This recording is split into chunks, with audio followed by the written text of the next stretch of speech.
Hello everybody and welcome back to the Horsey and Fox podcast. I'm one of your hosts, Horsey, and I'm joined by Fox. Fox. That's Hello, me. Fox. We're back. It's We're been 2 months. Big hiatus. It has been 2 months. It's been over 2 months. It's been 2.5 months. There's just been no gaming news for us to talk about because we do gaming news and nothing else. That's all we do. Yeah, that's true. We do. This is a gaming news podcast. Your number one source for gaming news. Yeah, that is definitely true. I'm sure it is. I'm sure people have been ravenous for the gaming news. They've been like, where do I get my fucking gaming news? Where do I now get the my Horsey and Fox fix? podcast hasn't been Can't believe fucking it. out. But no, there are some Fucking things to talk about. There's been some bits and some bobs, but There has been. But before all that, let's do some updates. What's been going on with you since last time we did a recording? The last time we recorded one, it was like just before I started playing Helldivers 2. Oh shit, Helldivers 2. And I now Holy have fuck. 300 hours played in it. That's insane. That's fucking crazy. I don't play it as much anymore. I went through like a period of 2 months where I played nothing but Helldivers 2 every day after work. But it was getting to the point where I was like, I'm playing this just for the grind now. I'm going to step back and play it less. So I'll play it maybe a few times a week and it's way more fun. And then I play single player games when I'm not playing with my friend who I mainly play Helldivers with. Right. It's like the Helldivers effect wore off. And I was just grinding for the sake of grinding. I played it for a decent bit when it came out. I was playing it, you know, I played it. It probably for me it lasted maybe like 2 weeks where I played it a It's lot, good, decent and then time, I ended up just moving on to. I just had like videos to work on, and I just kind of like Started playing once I Final Fantasy broke 7 Rebirth. Yeah, that did happen between last podcast and now. The spell broke. It was like once I stepped away, it broke, and I was like, oh, okay. Yeah. But then I like struggle to go back because I'm like, well, then I'll get hooked again, and I don't want to get hooked like again. you need to play other games. Like it's literally your job to not get stuck on one game for months at a time. Yeah, especially when I'm not gonna make anything on. But I'll definitely talk about Helldivers in my final video of the year that I've made a tradition now. It's made waves. It really has.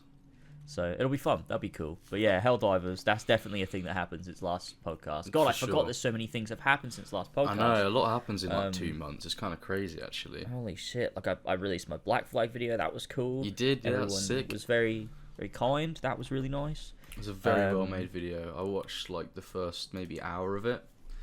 That's alright. I appreciate I should have watched the whole thing, but I got so many things on my recommended coming up. It was great, though. It's like some of your best work yet. Thank you. Sure. I appreciate that. Like, yeah, definitely. I really liked it. It came together nicely, and I think it. People were really nice about it. It's maybe the video where the comments have been like 99% really nice. Barely anyone was like mad, which is weird because people are mad about everything. So, honestly, but yeah, because you know what you're talking about when it comes to Assassin's Creed. There's no way you could get anything wrong.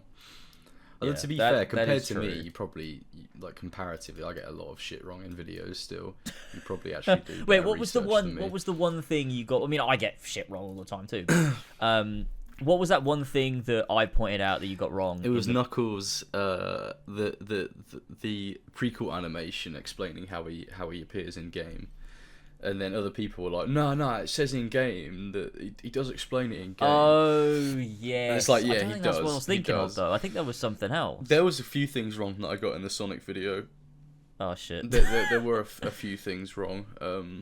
It was mostly very accurate, literally like 99%. There's like a few like tiny sort of things. You always make mistakes. There's always little mistakes. And people will point it out, and then you're like, fuck, that was a mistake. A pretty egregious one, that. though, was... I critiqued the quick Psy loop, and I was like, the quick Psy loop is so temperamental, which doesn't work. And for the entire game, when you're like attacking enemies, there's a bar that appears on the right side of the screen, and that is the quick Psy loop like cooldown. And I didn't know for the entire I have 200 hours played in Sonic Frontiers. That's crazy. And I didn't the whole know. 200 hours, you didn't even see it. No. Just didn't know what it meant for that long. That's so fucking funny. You didn't think to know. like check the menu or like Google it. No, I mean, I was just like, this game's so fucking janky anyway. Like, why would it? Why would this be any different? But Yeah, right. Yeah, That actually makes sense. I probably would have thought that too. that was my fault. Yeah. Oh, that's funny. That's fucking funny. But to be fair, like, the comments, like, most recent comments I've got on the Sonic video have been great. Like, people have been like 10 out of 10. Like, you talked about Sonic for 5 hours and it never felt boring. And it was like, you know what? Yeah. I'll take that. Yeah, for a that's Sonic good. That's video. always a nice compliment to get, because sometimes you do think like, is this long because it needs to be, or is it long because of I'm bad and I've accidentally made it really long? Yeah. Look, honestly, I don't give a shit. If it's long, it's long. That's how it is. I'll happily come back and watch it in 2 years and be like, that's great. Yeah, sure. Yeah, it's one of those things. Like when my Black Flag video ended up being 5 hours, I was like, there's got to be something I can cut. There's no way this video needs to be 5 hours. That doesn't make any sense. But like, I just like, as I was going back through the script to make any amendments, there were a couple things that I took out. Like a couple things. I think I removed a section about the novel, the end of the novel, like what happens at the end of the Black Flag novel. I just didn't feel like it was relevant. Shit, I never finished the Black Flag novel. The Oliver Bowden one. Yeah, it's the best part is the intro, the like prologue. When he's in Wales. No, it's set in. Oh, it's not in Wales, is it? Yeah, it's in Bristol. Yeah, it's when he's a sheep farmer. Yeah. That is a great beginning.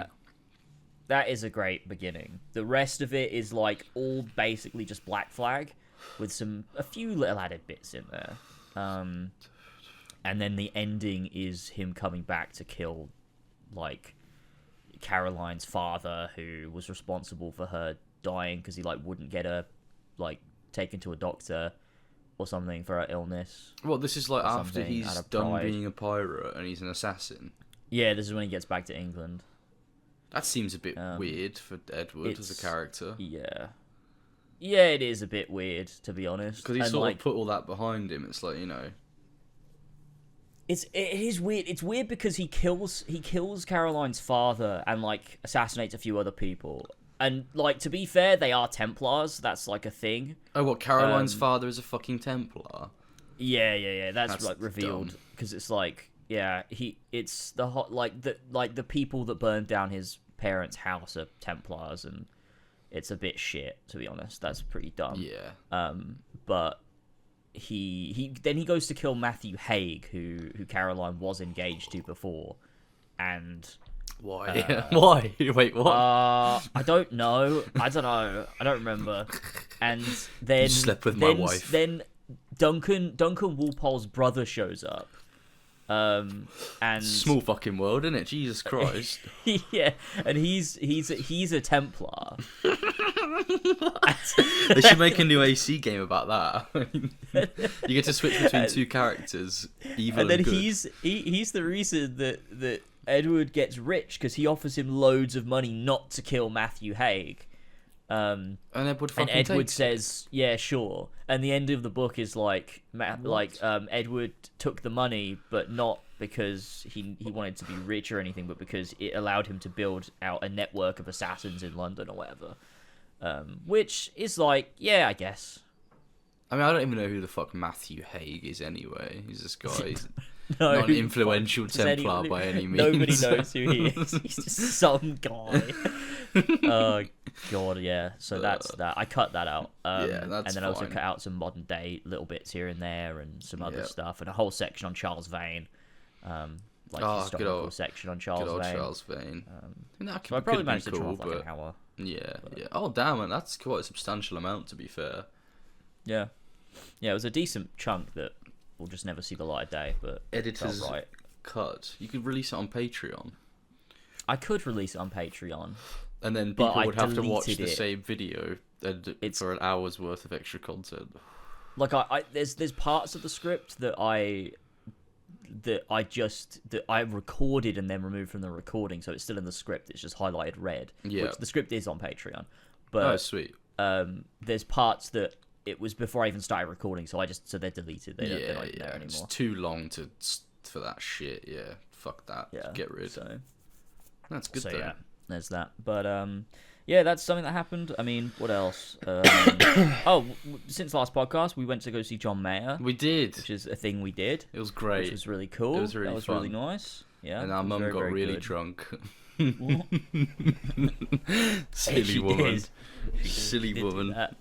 God It was damn like it. 3 glasses of wine. This silly woman. She doing? There's no way. There's no way she had that little. It wasn't. I don't think. I mean, we had Unless a they're like bottle. pint glasses. They were pretty normally sized wine glasses, like relatively big. But yeah, I only had 1 glass. I was only able to get 1 in because I like sipping my wine. So by the time I was done, it was all gone, and my mum was cunted. Classic. Classic. Oh god, Oh my god. But yeah, that was cool. that was fun. But yeah, Is there any that's... games that have come out? I mean, Stellar Blade came out. Oh god, yeah, there are a couple days few ago. games I think that have come out. Persona 3 Reload came out. I've been playing that, Oh yeah. which is cool. Is that a GOTY contender? It could be. It depends because it's a remake. So True, but I mean, Resident Evil 4 was in the running last year, wasn't it? yeah, I suppose. Yeah, I suppose it depends. Like for me personally, would I count a remake as possibly? Yeah, I probably would. if it's a So good yeah, enough it is. It remake. is in the running, and I've also. I mean, for me, my game of the year is always just a game I played this year, not necessarily the game that came out this Yeah, year. there's so many games come out that are just like not particularly interesting. Oh god, Suicide Yeah. Squad killed the Justice Oh League. yeah, that came out. Yeah. Prince of Persia: The Lost Crown. Did that come out? It did, didn't it? Oh, it did. Apparently, that was quite good. Yeah, I but heard good things about that. I wouldn't know. No, neither would I. Dragon's Skull Dogma and 2. Bones. Yeah. Skull and Bones. Yeah. Did you Oh see? my Did you see the God. donkey video? that I Yeah, was- yeah, you were in it. bro caught you mid soy jack in like 2014 or whenever crying it was. over Skull and 2016. Bones. Oh. 2017. Yeah, 2017. Oh god. But it was such a good thing at the time. It was, we were young and we didn't know what Ubisoft were doing with their franchises. Yeah. It I could mean, I have been just assumed amazing. it was like Black Flag but better, Yeah. or like Black Flag but like, more indulgent on the pirate part, so it Yeah. could be more like historically immersive, or whatever. It's obviously not that at all. It's dog shit. It's literally Just a dog shit. terrible slop. game. The boats have like stamina or something. It's fucking stupid. They saw Sekiro oh my and they were God. like, "Wow, we should do that with our boats." Sekiro. Yeah. Why is that your pull for a Because stamina it has system? I don't know, because it's a really big part of the game's combat. It's like the little meter that goes down when you deflect attacks and stuff. Oh yeah. Yeah, you got that. You got Yeah, you said Dragon's Dogma 2 Dragon's came Dogma out, 2. A lot of people which were I'm playing. yet to play. I'll probably never play it because it's too long. Yeah, that's true. It is probably long. Rise of Stalker the Ronin 2 also came out. Oh god, yeah, fucking Rise of the Ronin. Everyone was like, "This is PS3 graphics. Game shit." Yeah, I'm yet to play that as well. I Not will at played some that point. either. Maybe. Yeah, Stalker 2 looks great. Heart of yeah, Chernobyl that's coming out. looks really good. Yeah, I thought that looked good since it first got revealed. I That do does want to look play good. the older Stalker games because I've not played them. Obviously, I don't think the story continues over. Maybe it does, like in terms of like a lore sense, but like I'm sure it's not the same characters from the. Maybe it is. I mean, I literally have no idea. Yeah, I don't know. But that looks sick. Like I saw there was like a clip on Twitter sort of circulating last night. It was literally just a scene of a dude throwing a coin at you and then putting his headphones on. It's just like everyone was like, "This looks fucking amazing." I mean, because it does. It does. It like visually looks Yeah, great. yeah, it looks so cool. Looks super immersive and like hopefully it just has that like thick atmosphere. Yeah, sort of like of, a like, Metro Exodus sort of. Yeah. I imagine it's I think so. I think one of the things I've seen fans of Stalker talking about is they hope talking about Metro is they hope it hasn't just like become a Metro clone. Yeah. Because I think Stalker had a lot of elements that like Metro is like a linear action game that has atmosphere, whereas Stalker was a lot more of like I think partly immersive sim, partly like survival type thing. I might be wrong. I've not played them, I have no idea, but yeah, I think I had a mate in primary school that I talked to every now and then. He loved Stalker so much, he like never shut up about it, and it does sort of strike me as like it's got those sort of almost Daisy-esque survival aspects of it, but it's also kind of like a Fallout, kind of like a Far Cry it's sort of like a mixture of like loads of different sort of FPS franchises. It does look super interesting, fun. and it has a very like dedicated fan base. So yeah, I mean, when was the last time a Stalker game came out? It was like years ago, wasn't it? yeah, it would have been a long time ago, I think. I mean, Call of Pripyat, which is the game that everyone talks about, came out in 2009. Yeah. God, that's a while ago. I don't know when That's the last 15 one years came ago. out. So, yeah, it looks like maybe Call of Pripyat was the last one that was released, and that was 15 years ago. Yeah. So they've that's been wild. cooking. They have been Yeah. cooking. That's for sure. And they're a studio in Ukraine too, so the whole game got Fucked over all fucked up when, you know, when Russia obviously, invaded. yeah, what happened, and How mental is that is that we're in the going on. year of our Lord 2024 and I'm saying Russia invaded? Like, Fucking what? hell. What? Good God. The world is in ruins. It is. Oh god. But yeah, there's that. Video games. Video games. What is there anything else that's come out that we're forgetting? Like any major releases? I mean, I googled. Oh, Final Fantasy 7. But that's okay. Yeah, we can talk about that when I've played it. I mean, I guess we have to, James, to do a whole spoiler Yeah, cast you're on right. it. Yeah, no, you're no, right. we We do don't. have to talk about we it. don't have to do a spoiler cast, but I'd like to chat about it because I've been hearing so much about it, and I'm on the precipice of playing it. Like, I'm on chapter 15 of Remake. I'm gonna play Intergrade. Is that How what long it's has it called? taken you to get to chapter 15 of Remake? Since about last weekend. No, I mean in like game hours. Not very long at all, to be honest. I've been doing 100% of the side quests as well because I'm going to get the platinum. Yeah. But yeah, not very long at all, to be honest. Like, it doesn't feel like very long Yeah. in terms of in-game hours. Yeah. I mean in the OG it's like an hour and a half. But you know, that's okay. Yeah. That's okay. Fucking hell, is it really that short? Jesus. Something like that. God. Maybe like 2 hours. That's mental, to be fair. Yeah, I don't even Depends remember. depends how long it takes. Depends how quickly you're shooting through it. On a first playthrough, maybe a little longer. Maybe more like 2.5, 3 hours. I mean, I definitely will 'cause- play the OG 100%. It's gonna happen. It is genuinely, and like, have you had? Do you know anything about Final Fantasy 7? Like, have you had any of it spoiled? OG. Yeah. No, I don't think so. Damn. No, I don't think so. Yeah, just until the bit that we played up to. Oh god, it just sucks that you're gonna play it for the first time. I think it's hilarious. One of the most fucking iconic moments in video game history, and you're gonna experience it through fucking Rebirth. Yeah, but look, God, it breaks my heart. I'll go back I and play it can't- an OG, and I'll probably appreciate it just the same. I'll be fine. Oh god. It's all good. I think it's hilarious to play Rebirth first. I think it's such a funny. Yeah, I mean, it I probably is. I'm just too emotionally invested and attached that I can't see the funny side. I said years ago that it'd be a funny experiment to see how I react to the story of the game via the remakes. It And I'm definitely sticking to will, it. because you've not played Crisis Core either, which I No. would say is pretty crucial in understanding a lot of Rebirth. So stupid. Why have they done that?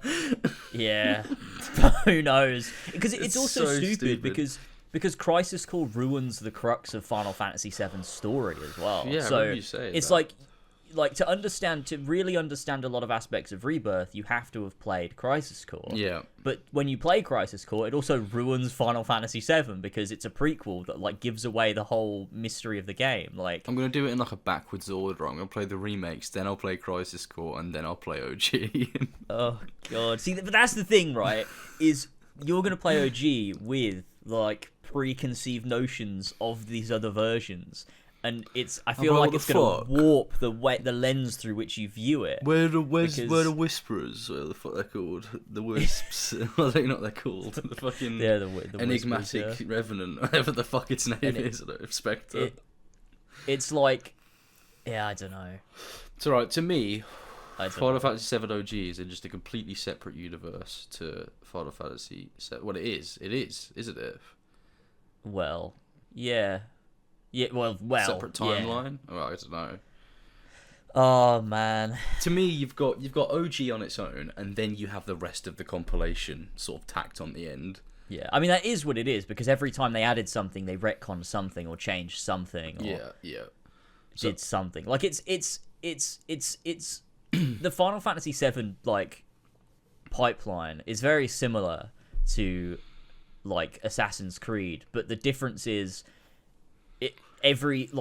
see, this is weird actually, because every game from Assassin's Creed 1 is a sequel to Assassin's Creed 1, but like not in the same way, I guess. Mm-hmm. But it's like, imagine if like Valhalla and Odyssey were like sequels to AC1, and like they retcon things that happen in AC1. I don't know, yeah. It's just like every single time they made a new piece of Final Fantasy VII media, they were like, let's change something for no reason. It's such a shame that you found another franchise you loved and it turns out to betray you again. It fucking sucks, and I find out after I get deeply invested too. Yeah, like I could, if someone should have just fucking told me outright. No one thinks that they're bad though. That's the thing. So many people love everything about Final Fantasy VII. Yeah, I know, but also like, you know, AC Odyssey is one of the most critically acclaimed Assassin's Creed games. True. So it's like, you know, people are just wrong. We'll just never know. Yeah, exactly. But yeah, it does suck, like playing through Final Fantasy 1 through 7 and then playing the compilation was like, holy shit, like I'm invested. Now I really care about this franchise. Yeah. So when it ends up sucking, it was like, fuck. And then after I played the fucking compilation, I played Final Fantasy 8, which also sucks. And I was like, oh my god, what's going on? Everyone like fucking worships 8, don't they? A At lot least of people 9 do, was really good though. Oh, 9 is so fucking good. Little Vivi. That's the only thing I know about 9. That's my favorite. I literally know nothing about 9 bar Vivi. It's so fucking good. And it's so fucking his struggle. It's he's in KH2. He's in KH2. I mean, I always say it, but Kingdom Hearts will never let us down because the story is so ridiculous that like a retcon wouldn't like derail the rest of the franchise unless it was like a really significant retcon. But I feel like Kingdom Hearts is so mental that it just doesn't matter what they do. I mean, Kingdom Hearts is almost built on retcons. True, it's like one big retcon. Which is like a foundation of the franchise. It's like, if you see something innocuous, you just know in 10 years it won't be anymore. Which is like part of the fun of Kingdom Hearts. Which I think is in a lot of ways what ruined Final Fantasy VII's stuff, because Final Fantasy VII wasn't built on that, but Nomura goes into every project he does with that same mindset. Yeah. And it works for Kingdom Hearts because it's based in it. Yeah. But when you then apply that to something else, it's like you're just making it messy for no reason. Why did they not get like the original writers to come in and write? Well, they did. Nomura was one of the original people on Final Fantasy VII. Oh, he was just a smaller role at the time. Yeah. But all of the original guys that worked on Final Fantasy VII are the ones behind the remake, which is what makes it so confusing. No one just told Nomura no. Nomura, see, that's the thing though. Nomura is the one telling other people no. With, like, a lot of these things, with, like, in Remake, there's a lot of aspects, like, Katase, I think, wanted to change a lot more, but Nomura said no to that. And I think that's something that's made them really weird and messy, is that I think there's a lot of conflict between the people making it. Yeah. But I think they all have different visions of where it needs to go. And I think that's why you find a lot of people that liked Remake a lot don't like Rebirth, because it's like not even made for Remake fans in some ways. Fucking hell. What and even is it? I'm so curious to find out what this fucking game is. And so it's just super fucking weird. It just sounds mental. But if you've got an attachment to the OG, it's like so much fucking worse. Yeah. Just a fucking disaster. Fucking train wreck piece of shit. Fucking Christ. I'm so excited to play it. There's a really, really funny picture. Hang on, let me find it and send it to you. I'll try put it up on the podcast screen if I can remember to do it. But it's from when I finish the game. It's just when the credits are rolling. Mm-hmm. It's just this really fucking funny picture. I need to fucking find it. Oh god, did you stream it or did you just play it? Yeah, I streamed it, but I haven't archived the streams. They're lost forever because I didn't want to annoy anyone or get in a fight. So you have like a million Final Fantasy fans like, what are you talking about? Yeah. What are you getting angry for? Devs worked loads on this. The devs worked loads. Fuck, where is it? Oh, here it is. This is my reaction. I just It's so fucking funny. There it is. The creative director Tetsuya Nomura as well, which makes it so perfect. I'm just staring at Tetsuya Nomura's name, just disassociating. Fucking hell. God. Oh man. It's crazy. It's such a hyped game. Oh, I guess you weren't even excited for it by the time it was coming out, though.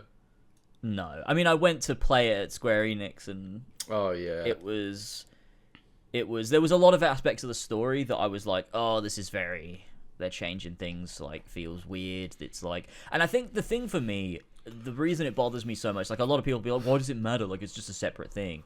It's just because Final Fantasy VII is one of those games, like AC1, like I know, like Persona 3 as well. Mm-hmm. In the it's just so focused. Like no aspect of its design is an accident. At least not to me. Mm-hmm. It's like every single part in some way informs like these really, really specific themes.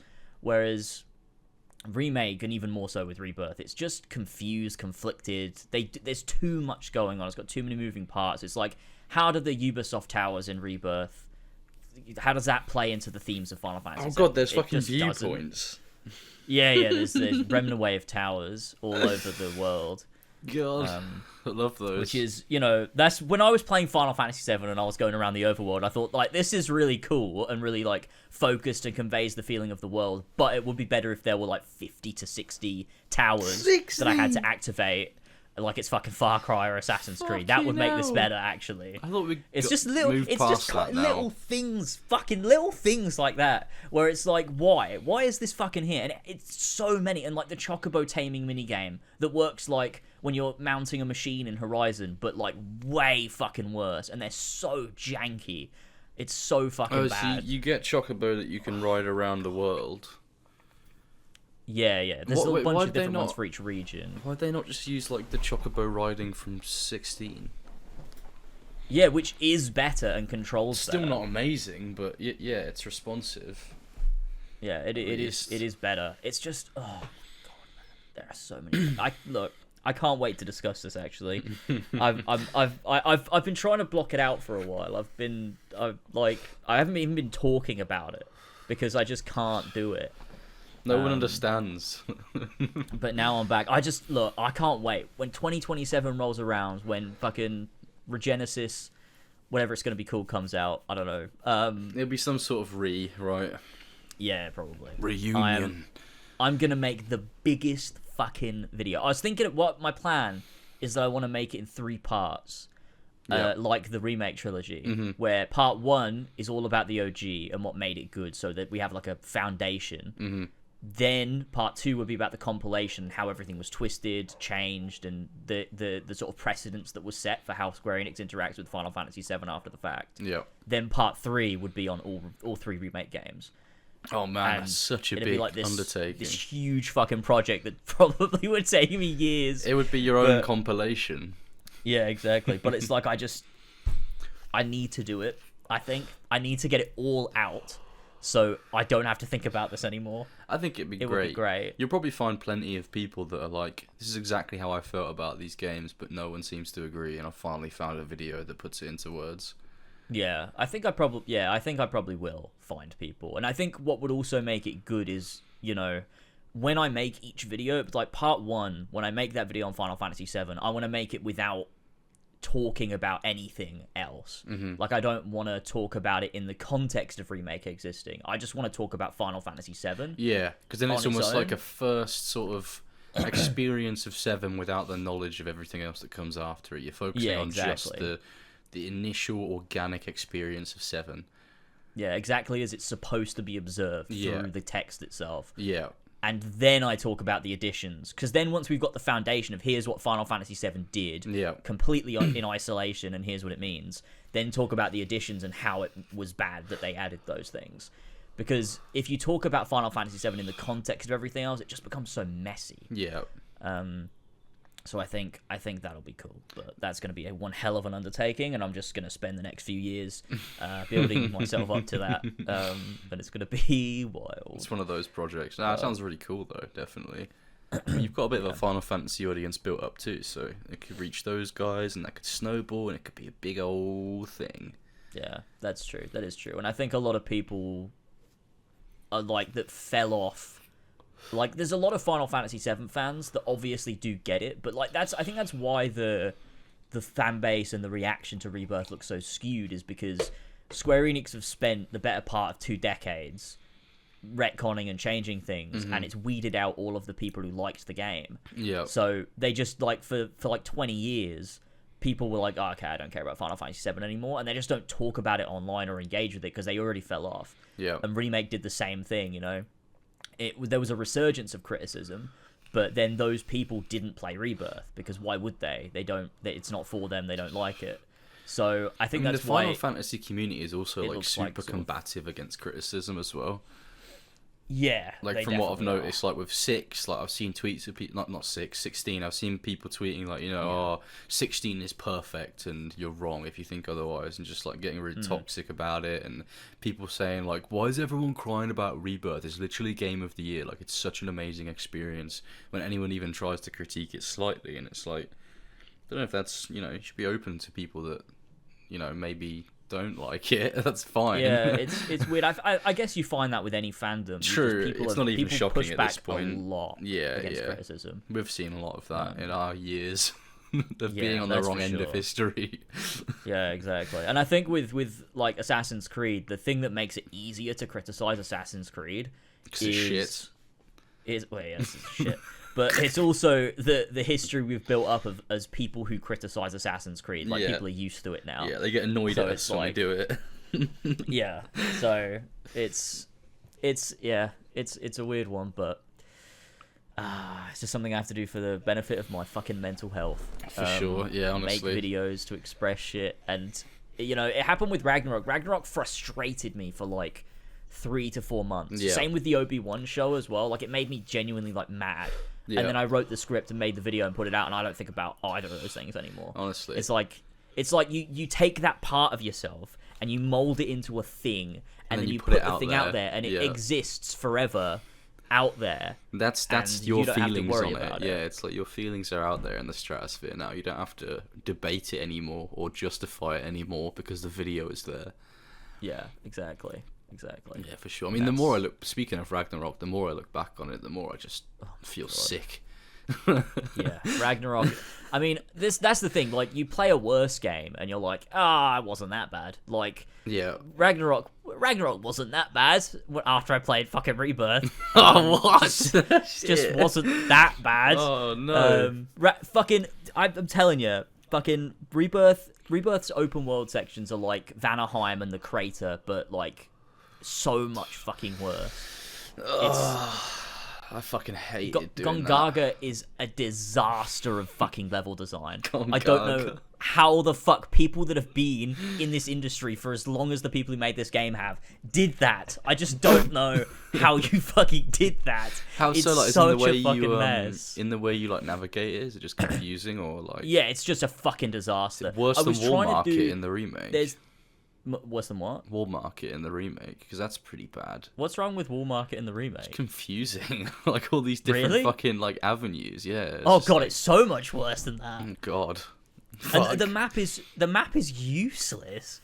It's just like this shitty little 240p. Like the resolution's so low, and it wants you to go down very specific routes because it's not actually open. It's like, you know, it's linear, but it's open. Yeah. So like it funnels you through very specific pathways, but you don't know how to fucking get down half of them because the map doesn't work properly.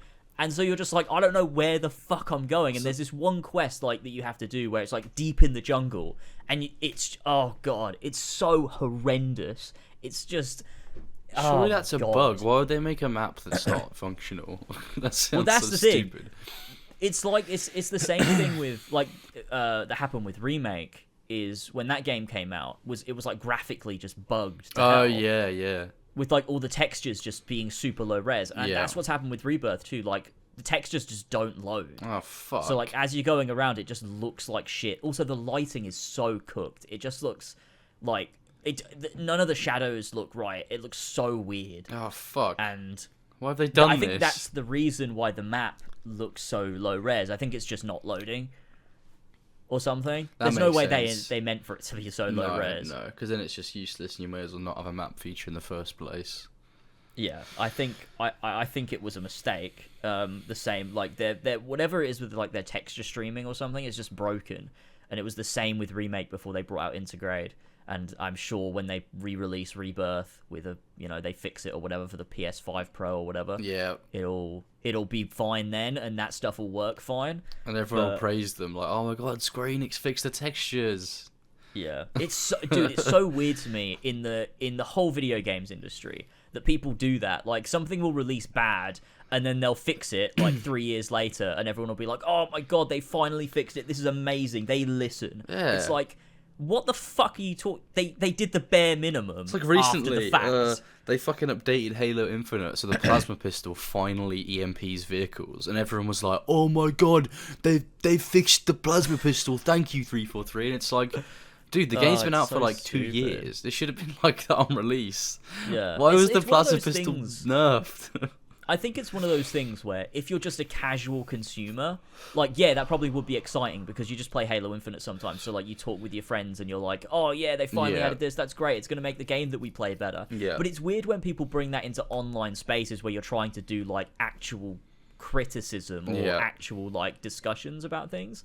It feels like it's dominated by people that just sort of casually play games, which is, like, fine, like you're allowed to have an opinion, but I feel like it's weird when it dominates that space. It's like when they start getting annoyed at you for quote unquote nitpicking. It's like, I'm not fucking nitpicking. I'm just critiquing a game because it's done something bad and I want to say that it's bad. It's, Yeah, exactly. And it's like, Assassin's Creed Mirage, they added back ejects and side ejects in a patch like 6 months after the game came out or something.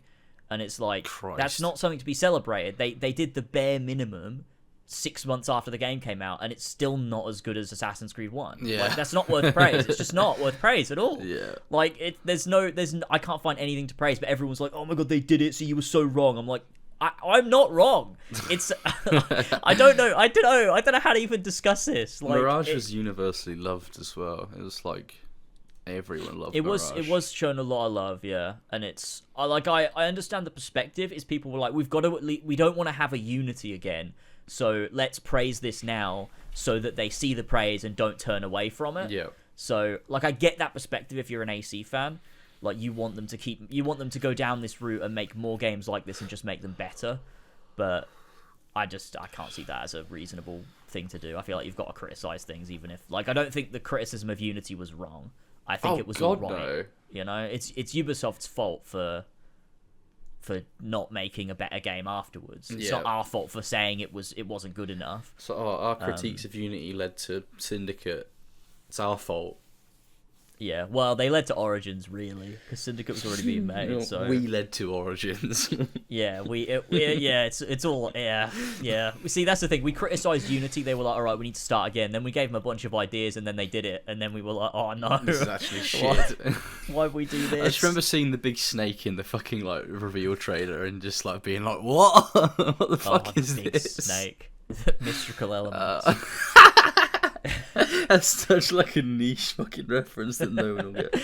Honestly, if you know mystical elements, type mystical elements down in the chat. Down in the comments. Comment mystical elements down in the chat on YouTube comment section. Elements. Oh my fucking god! hell. Fucking Christ! Oh god! So that's video games. Yeah. Well, there is a few Ubisoft things that I thought we'd touch upon. We can put in the title. Juicy Ubi news. Those being the sort of leaks and rumors of Codename Hexe and absolute shit. AC1. Also shit. Watch Dogs is now dead. Oh yeah, Watch Dogs got canned.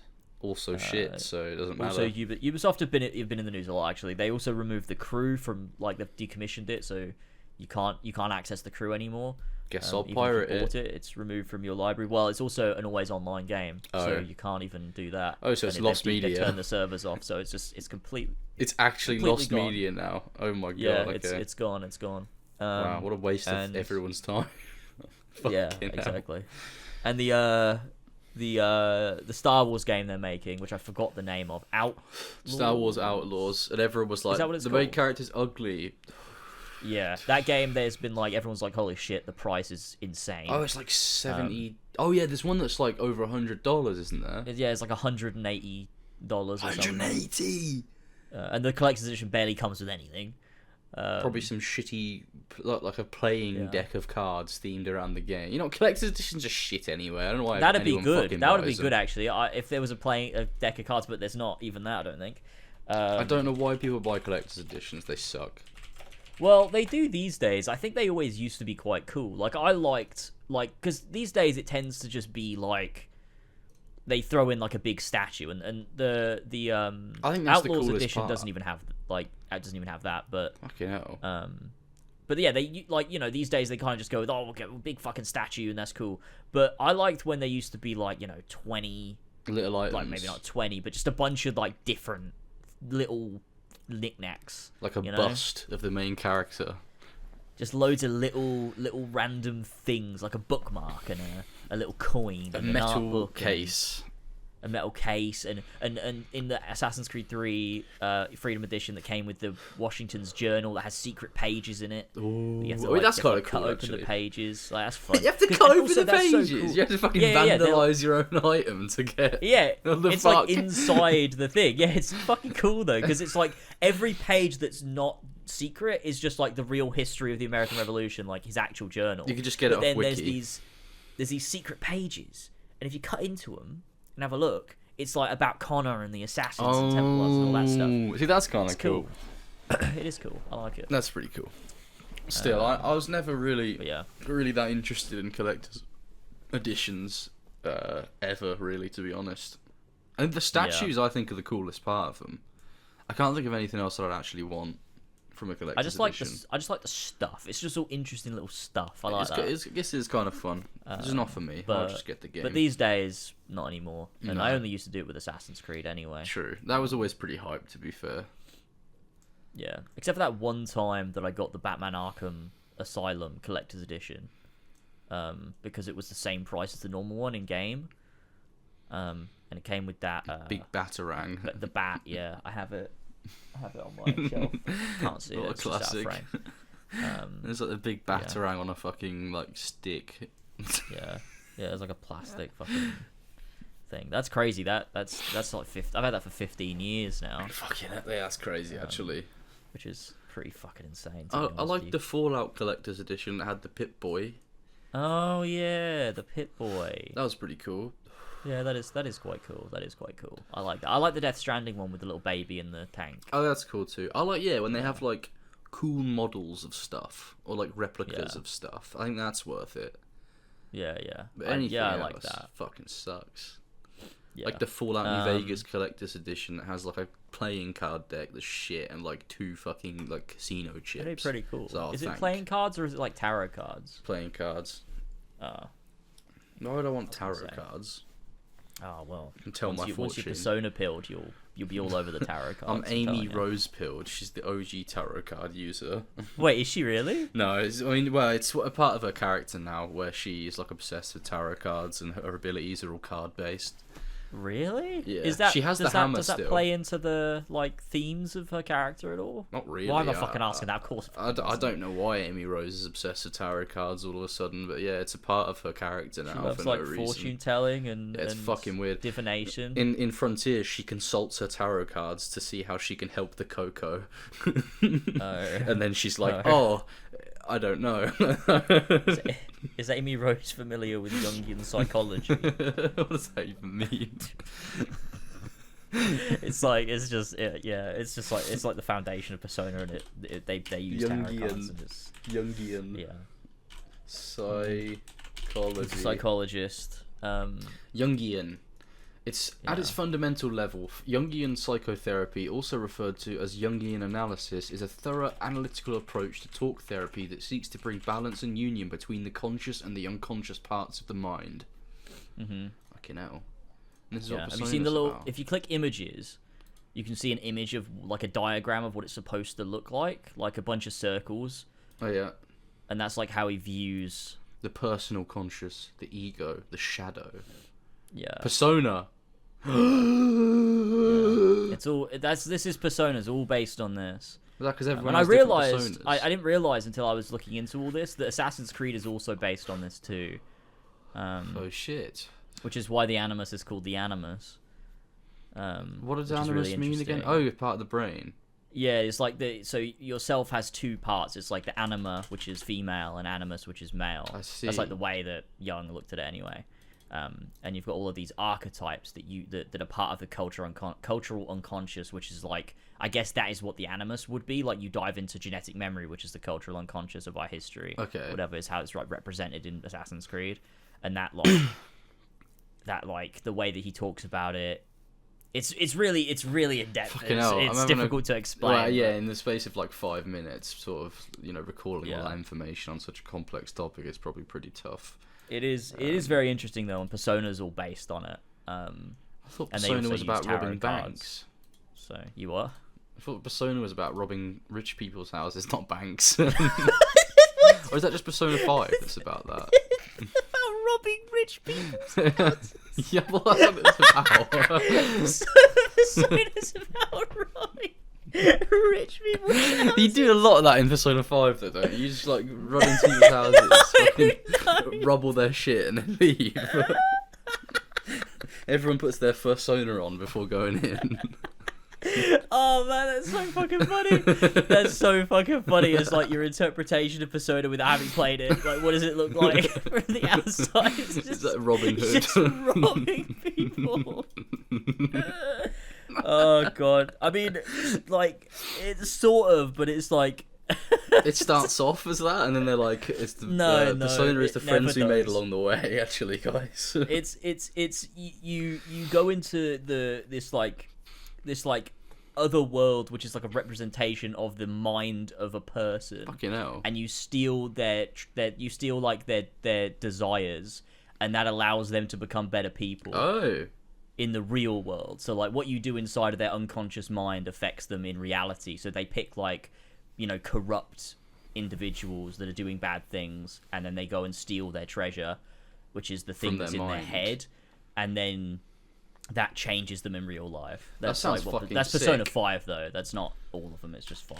But all of them have this concept of going into people's minds. No. No? No. What the fuck? They're all different.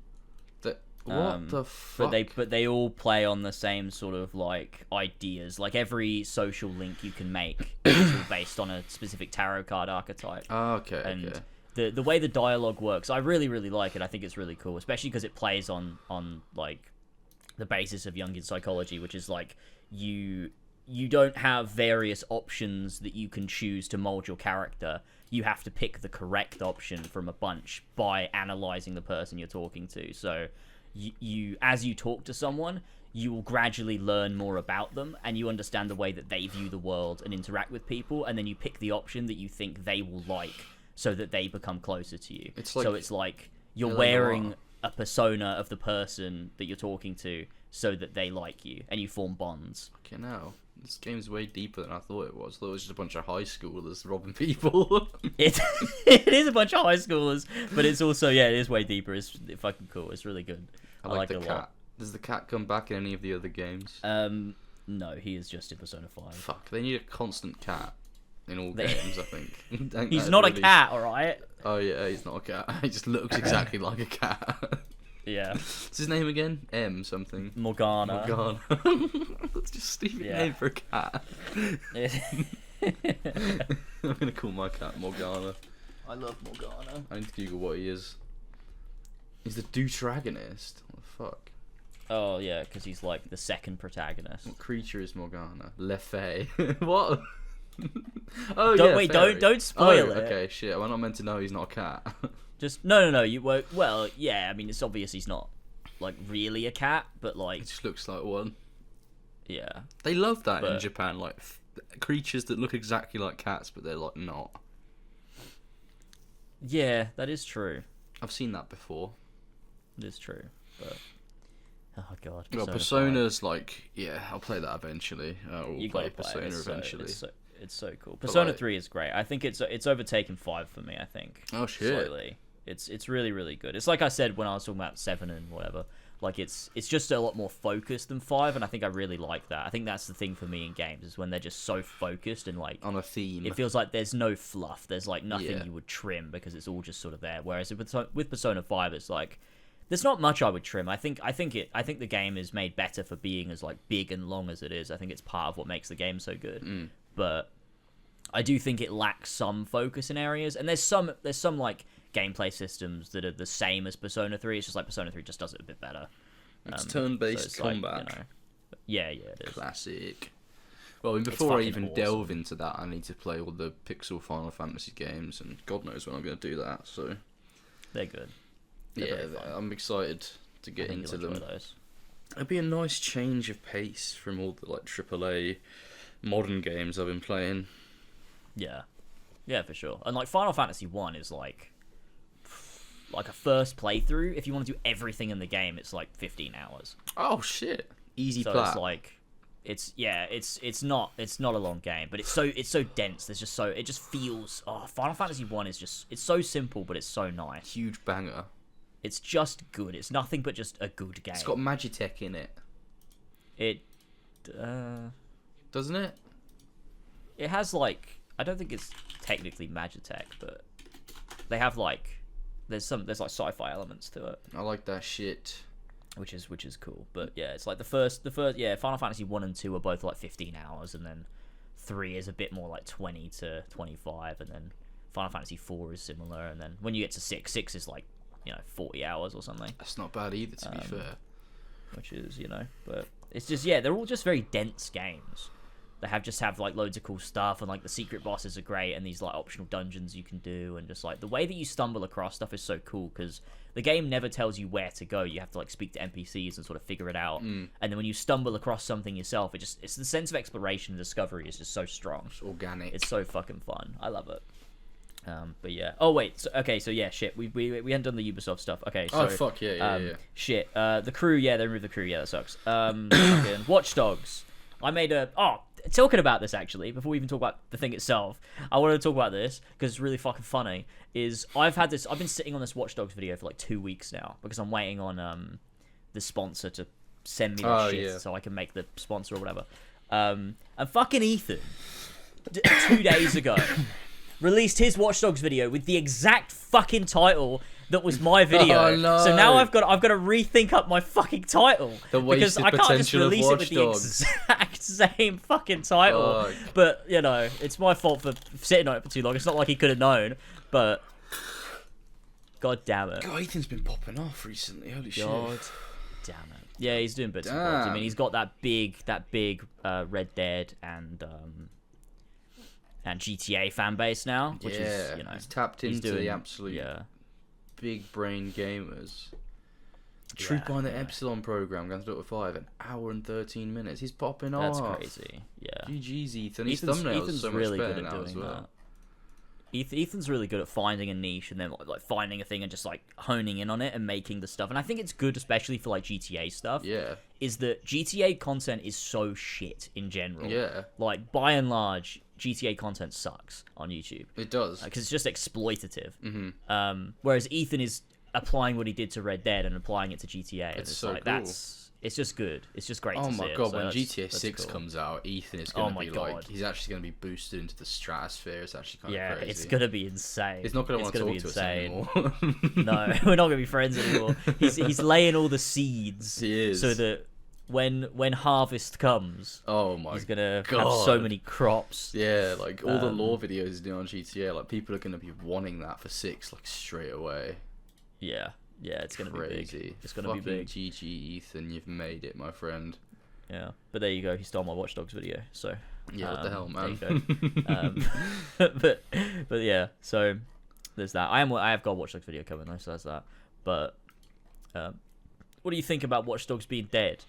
Don't care. Like I didn't even bat an eye. Shit franchise. Sucks. Yeah, no, it's been dead for a while. Legion was awful. I don't know who thought that was a good idea. To be honest, yeah, no, the fact that someone saw Legion pitched and was like, "God, that's amazing." Yeah, such a good fucking idea. That 2 was shit as well, so I mean, don't really care. 1 was like pretty mid, so it's never been good to be honest. Yeah, no, it's always just been this really fucking cool idea that Ubisoft sadly made. So Such a shame. so bad. Yeah. Which is there's a lot of bits in Watch Dogs 1 that is just like there's a lot of things I do like about it, and it's like I don't know. It had a cool atmosphere, and I liked it banks on its atmosphere a lot. And I like the radio stations as well. That's true. It's got that pop punk song that I used to listen to on it. Confidential Liar. Yeah, Confidential Liar. yeah, I listened to that when I was replaying it. It's a fucking great song. The one thing I remember from Watch Dogs 1 is when that American dude says fam, and it was really weird at the time.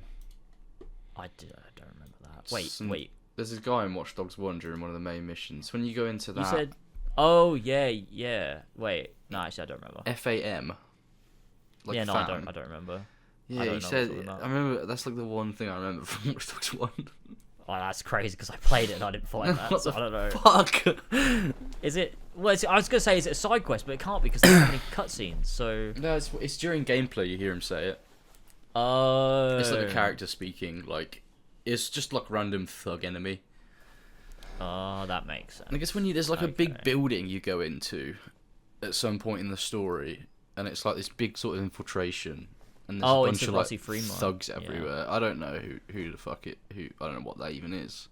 Yeah, you go into that building like 60 fucking times. Oh shit! Well, it's one of those times you do it. Yep, that's that. Good game. Watch Dogs dead. It's gone forever, it which is a shame in ways, but they were never going to tap into the potential, so it doesn't really matter. They wanted to make silly, whimsical games, and it's like, Watch Dogs shouldn't have been a silly, whimsical world. No, Watch Dogs 1 is the closest they ever got to making something good. Yeah. But that is also just, like, you know... so painfully mid. Yeah, it's just so much missed potential, which just, that sucks. Yeah. And Aiden Pierce is a little bitch boy. So the only other thing was the Assassin's Creed codename Hexe. And Dog shit. Well, the AC1 remake was just a rumor. Fuck. Which it's bad you enough. retweeted, right? So. Did I? I remember talking about the Black Flag. Oh no, yeah, I remember. Also... You quote tweeted Your Raptor. I don't know why we always call it Your Raptor. I'm pretty sure it is just Jaw Raptor. Is it? Isn't it? Fuck. His name's Jordan. Oh. Right, isn't it? But doesn't he call himself... Oh, I've never heard him refer to himself, actually. No, I haven't either. I just think we assumed, like... Because of his accent. Because he has an accent, it's probably Your Raptor, not Jaw Raptor, but I don't think that makes any fucking sense. Yeah, I think all this time I've been saying it wrong. It is Jaw Raptor, probably. Yeah. But it's not like he exactly goes, hey guys, it is Jaw Raptor here. Yeah, true. He doesn't I love do him. that. I'm a good guy. I'm scrolling through... Oh, I found it. So Insider Gaming reports that another remake is set to release before 2030 next to the Black Flag remake. Jonathan heard about a remake of the first game, releasing that in 2027 would be perfect for the 20th anniversary. Of course, take this with a grain of salt. But what if the Mirage team is now working on this? Well, then we're fucking doomed. Yeah, I mean, what do you? I don't know. What are your thoughts? What are my thoughts on the AC1 remake? I don't really want it to happen. I don't really care though if they do it either. You know, there's a big audience that wants it. If they want it, there fucking is. They'll get it, and they'll enjoy it, and maybe I'll play it too. Who knows? Yeah, I don't want it. Really don't want it. Yeah, it's not for me. It's not. I'm not the Assassin's Creed audience anymore. Yeah, I know it's not going to be. And even the thing is, right, and this is what I expect, and I could be giving them the benefit of the doubt. I mean, I gave them the benefit of the doubt with Hex as well. Like I've been saying for weeks when people were bringing up Hex or like asking me about it, I was like, I think this one will probably be good. I'm not going to play it, but I think it'll probably be good. Which I was wrong about that. But so what my thoughts are on an AC1 remake is I reckon it'll probably. I think they'll try and make it authentic.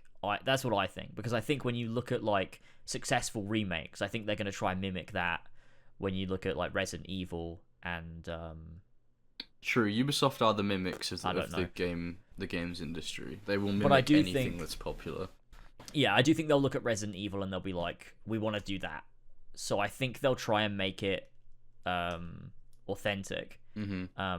and I don't think it'll just copy like, oh, this is Mirage but AC1. I think Do you reckon they'll build they'll a new actually engine try for and it? remake it. I just don't think that like they have the gameplay systems to make an AC1 remake, because the current games play like shit. So it's just but that's what I'm saying. I think they're gonna completely change the engine so that it plays properly. I still think it will be shit, but I do think they're gonna try and make the engine fit Assassin's Creed 1 rather than trying to make Assassin's Creed 1 fit the engine that they're currently using. It like definitely Mirage was. won't be the same though, because one of the biggest criticisms of AC1 was the repetitive nature of its main missions. Yeah, and they'll of course try to address that because they don't fucking get it. Yeah. And they have no integrity and they're fucking cowards. I think it's a valid criticism of AC1. I just think they'll overcorrect it. No, but that's the thing. It's the point, though. It's supposed to be repetitive. I don't think the story works if it's not repetitive. Because the whole idea is you're stepping into the shoes of Altair. He doesn't even want to be doing this. It's like you're synchronized with him. Like, you don't want to be doing it either. There's an element of, like, I do enjoy it. Generally, I do like the general gameplay loop. But I think the fact that it's repetitive is, like, Altair is in this mindset of doing the same stuff over and over again. He's in this loop, this perpetual loop. He doesn't want to be doing it. He's forced into doing it by his master. He's like lulled into passivity by it. And I think that's like a major component of it. And I think if you change that and you make every single mission exciting and interesting, one, that's like not Altair, that's more Ezio, but also I just think it detracts from the point of the game. I think you could make the investigations more varied, so it's just not the same 3 over and over again. Or maybe you stumble across an eavesdrop in a different way than another one. Like, I don't know. I still think it's a valid criticism of AC1. Maybe, but I just think it's that harmonizing of the themes of the game with your actual experience as a player of a game. So it's like you can still convey, if you have everyone varied, you can still convey thematically and narratively Altair's like the fact that he's just doing the same shit. It's like then you don't feel it though.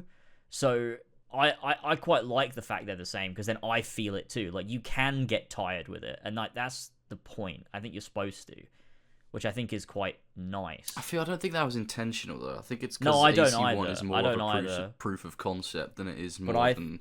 But I think it's good anyway. I can see that, but in my most recent playthrough of AC1, I did find myself becoming incredibly bored in like the sort of later half of the game. I think that's good though. I don't know. I think you should. Being bored is good game design, I think. Yeah, it is, because I think games are not just supposed to be you play this and have fun. I think games as art should make you frustrated or bored sometimes and not care. Yeah, I think they're doing that. A game that I makes you feel the negative emotions of the characters really well is The Last of Us 2. But I never felt bored while playing it. I never felt like, oh fuck. Yeah, but it's not trying to make you bored though. No, but like, The Last of Us isn't trying to be boring. It's not supposed to be, but it is. But it does convey. But AC1 like a lot of wasn't people supposed to be boring either. I don't think.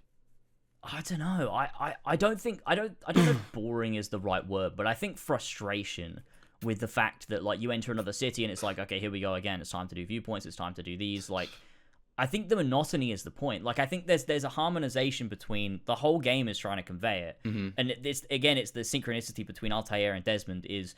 Altair is stuck in this situation where he is perpetually in this loop of doing the same things over and over again, this monotonous cycle, because he's been indoctrinated by his master and he has to come to a realization. And that's like there's this sense of like you just become like dull to everything as you're doing it. And then when you finally do an assassination, that's when like the tensity ramps up.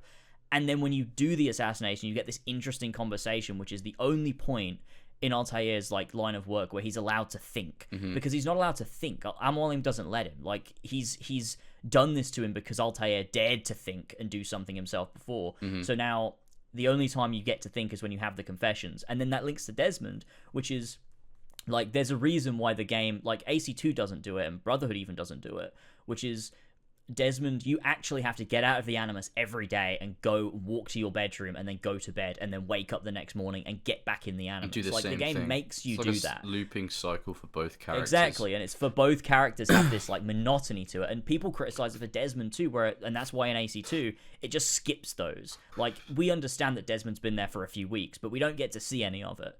Whereas, I mean, Desmond's parts in AC1 are some of the best. I never found them boring at all. I quite liked the whole going back to your room, and sometimes there's that time where you can climb up on the sink and you can have a little listen, or you can not go back to your room and you can hack the laptop and read it and stuff. I think that's really cool. Yeah, and I think that's the cool thing about Desmond is he's already broken out of the mindset that Altair is still in, because he's already like thinking for himself, whereas Altair isn't. He thinks he fights for freedom, but he's not free. And so there's this sense of like, I just fucking love it. I just love it. I love everything about AC1. Yeah, I genuinely, I don't think I could criticize that game. I think, like, someone said to me before, I forget who it was, said like, oh, but what about, like, let me think of something that you probably could agree on the criticism of, which is like, oh, the horses feel a bit stiff to ride. Like, would that be an issue? Like, they could fix that. But I also don't agree. I think that and it's not intentional, but I love it, is that the stiffness of the horse, it's literally, like, it's because you're not controlling the horse, you're controlling Altair, so there is a bit of this, like, weird input delay. Like, when you hold right trigger and press A to start a gallop, that doesn't start the horse galloping, that makes Altair, like, flick the reins and, like, kick the horse. So that that's cool. then it's it like starts the to run. puppeteering system even on the horse. And I love it. I fucking love That's it. true. So no, making the horse control smoother would destroy the integrity of Assassin's Creed 1, actually. It would ruin the whole game. Yeah. This is the thing. With some things, there's no compromises for me. That's fair enough. If they change a single fucking thing about AC1, it's bad. They'll definitely change a lot about it. Oh, yeah, they definitely will, yeah. I guess we have different views on AC1, though, because there is certain things that I'd happily change. And not necessarily the investigations themselves, but the way we find them in the city, I think I'd change. But I think so too. I think what I would do, and someone said this before, is Assassin's Creed 1 is one of the only games you can play pretty well without a minimap. And I agree to an extent, but finding investigations is difficult without a minimap. Mm-hmm. You can stumble across them if you're just sort of really looking around, but it will take you a while. Yeah. And that's, that it could be immersive. Like, there's a fun element to that of, like, you really have to look around, but then it makes the viewpoints pointless. Yeah. And the viewpoints are part of the game on purpose because it's supposed to be, locating them. Yeah, like, so they weren't perhaps, just checklists in AC1, like viewpoints. They were a functional gameplay aspect. Yeah, exactly. And so I think you could probably alter the way you find them in that they don't just suddenly tag on the map and then you just stare at your map and go to them. Maybe it does something in the world so that you're able, like, maybe you hone in on, like, maybe you simulate more of the way that Altair would, like, pick up on things in the world and how he would perceive it from the viewpoint. Well, if there's, like, a higher influx of, like, people in an area where there would be, like, an interrogation mission because there's a person speaking or something like that. Yeah. Like, I wouldn't have it so instead of there being 3 investigations, you go to Damascus and there's a quirky side character you meet, and then, I'd never do that. I think Altair being but solitary... they will do that, though. Oh, yeah, they will. They will. There'll be a quirky character. But I mean, to be fair, the Damascus Bureau Leader's a pretty quirky character. True, I mean, they'll just change him into an assassin, and then they'll be fine. But I think Altair's, like, his isolation when he's in the cities doing his investigations is perfect. I wouldn't change that at all. I wouldn't bring anyone else into it. But I do think they were limited by the time of what they could do. And because AC1 was almost a proof of concept for what Assassin's Creed could be, they probably didn't delve into the investigations as much as they wanted to, maybe. But, yeah, I think maybe some variety there could have been cool. I would have appreciated it. It's weird because, like, I agree with you on, like, from a gameplay standpoint. Almost like an objective design front. I'm like, yes, that would make the game more interesting to play. I understand the feelings you have around it, though. Like, but then the I'm way like, the game made you feel. And you Yeah. didn't mind the fact that it made you feel those negative things when you were playing it, and that was also part of the experience.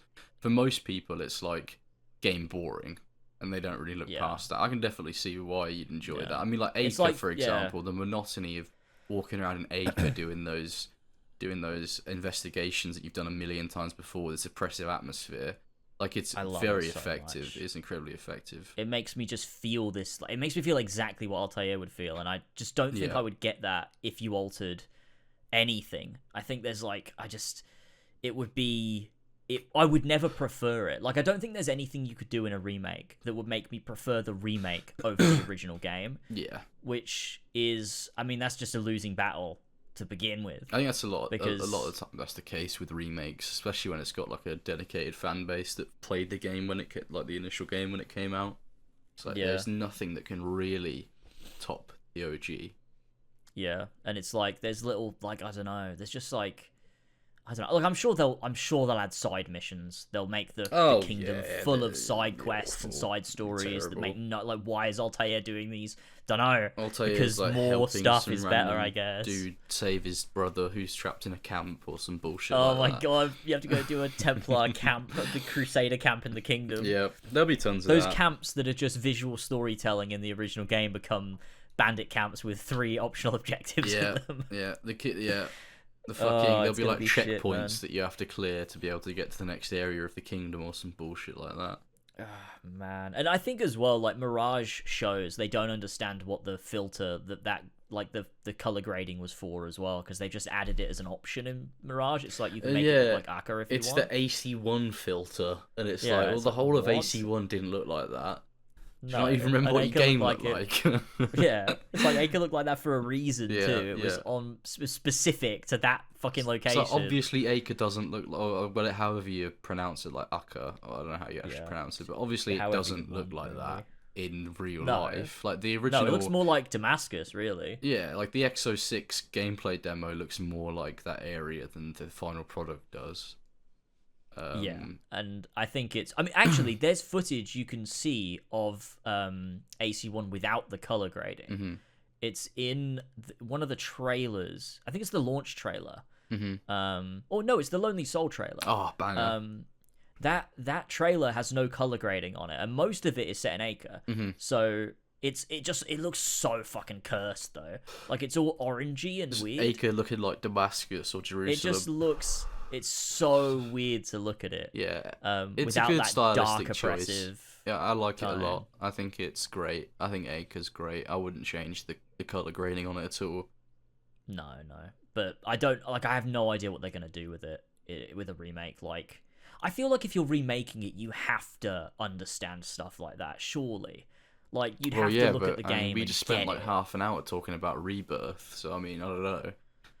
Yeah, true. And that's the original fucking people. That's the thing. I honestly, I don't think the people who originally made something should ever remake the thing because they want to change it. Exactly. As an artist, you're going to want to change shit because that's just what happens. Like if that's the thing. If people, there might be people that are super attached to like Odyssey Broke Me, right? Mm-hmm. If I were to make that now, it would not even be the same video because it wouldn't, because I've changed, the way I make things has changed, the way I make arguments has changed. Yeah. And it would be different. And people would watch that and be like, this isn't the video that I loved. Yeah. And that would be an issue. So I can understand why, like, you know, if you got Patrice Désolé, Jade Raymond, whoever else, you know, together, Corey Maybach together to remake AC1, I don't think it would be good either. So I think actually the better situation is to get fans of AC. Well, not like actual fans, because fans are absolutely not the right people to make things. But like listen to the fans. Never listen to the fans. That old chestnut. To just get devs that like connected with AC1 and get them to remake it. I think that's better than the original people making it. But I suppose that's also specific to whoever you ask about it. Because I mean, like if you asked us, we'd have a very specific criteria for devs that specifically engage with the game in a specific way that we wanted them to, for our idea of a perfect remake. But I feel like there is at least like some amount of intent that they wanted you to feel from the game. I feel like if you engage with it on that level in any way, honestly, I feel like we're the only people that view Assassin's Creed the way we do. It feels like it sometimes. That's what I felt, but every so often I go through the comments on my AC1 video and I find tons of people like, holy shit, it's finally someone else that feels this way. Yeah. And I think it's very similar to Final Fantasy VII in a way that like people that loved AC1 have been falling off Assassin's Creed for the better part of 17 years. So sure, I mean, I'm like, sure you there know, were plenty when of AC2, people, that like felt like sort AC2 came out and people were like, oh, this wasn't what I liked about the first game. Yeah, Stop it playing really them. isn't. That's the weird thing though, because like Assassin's Creed 2 is great. I love it. But like Assassin's Creed hasn't been Assassin's Creed since the first game. Yeah, and exactly. it never It's has changed every it's never single been time. again. Yeah, Yeah, so I love it's really Ezio. weird. I love it all, but like there's nothing really about the Assassin's Creed in any of his games really, bar like Revelations.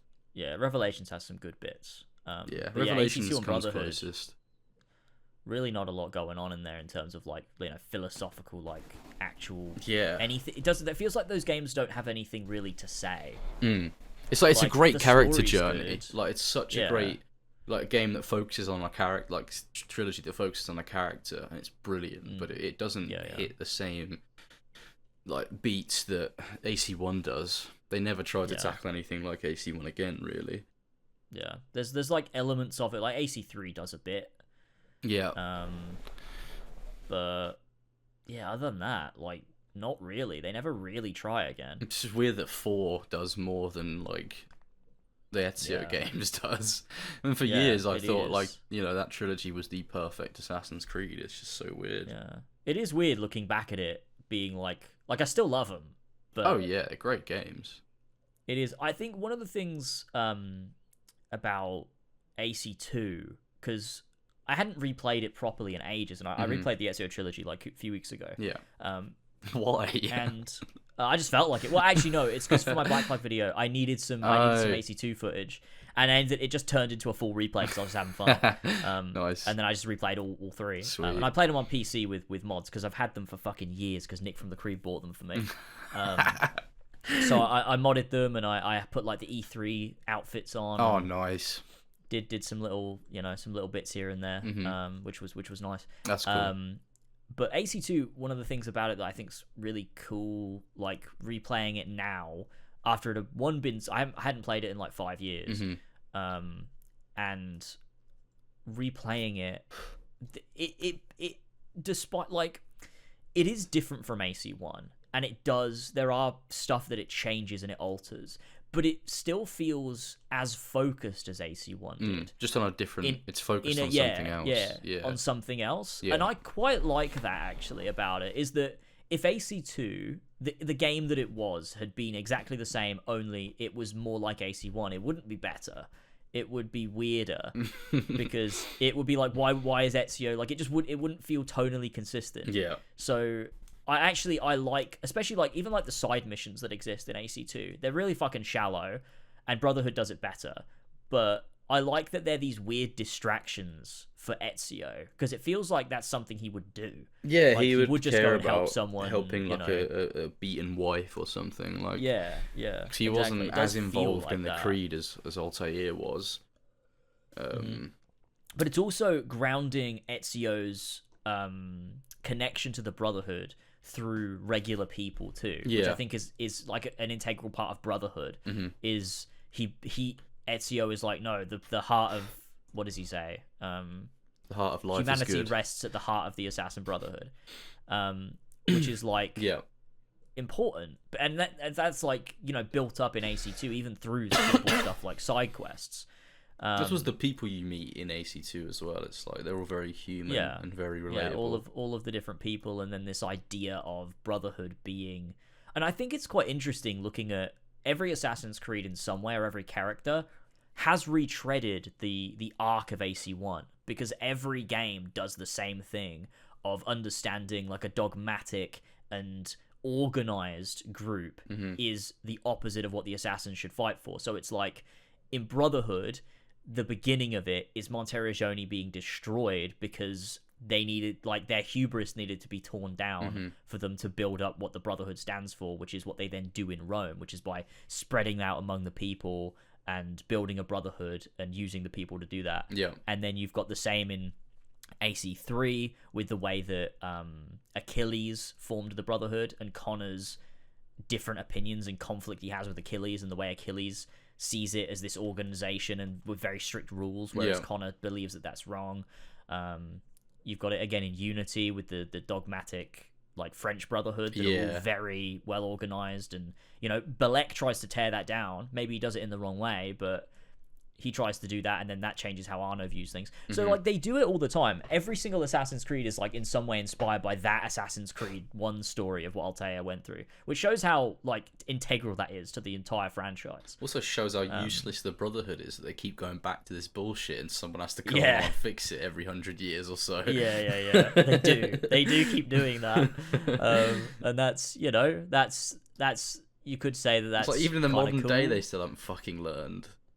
You No, know? that's true. Did you see the Mirage? There was a post-credit scene that fucking hell, wasn't in the game. Oh, it wasn't in the game. No, but it's in the files and people like data mined it out. No, and it's it's this modern day scene where it's just like this camera panning through a desert towards this like fucking, I don't know, like a pylon or something, coming out of the ground, and there's these people talking over the top. And it basically insinuates that the modern day has done a time jump of like, I don't know, a few hundred years or something. Yeah, Jesus. Maybe longer, because they talk about William Miles like it's ancient history. Fucking hell. Which is like, oh, okay, so we're doing, that's what I guess they can do that now.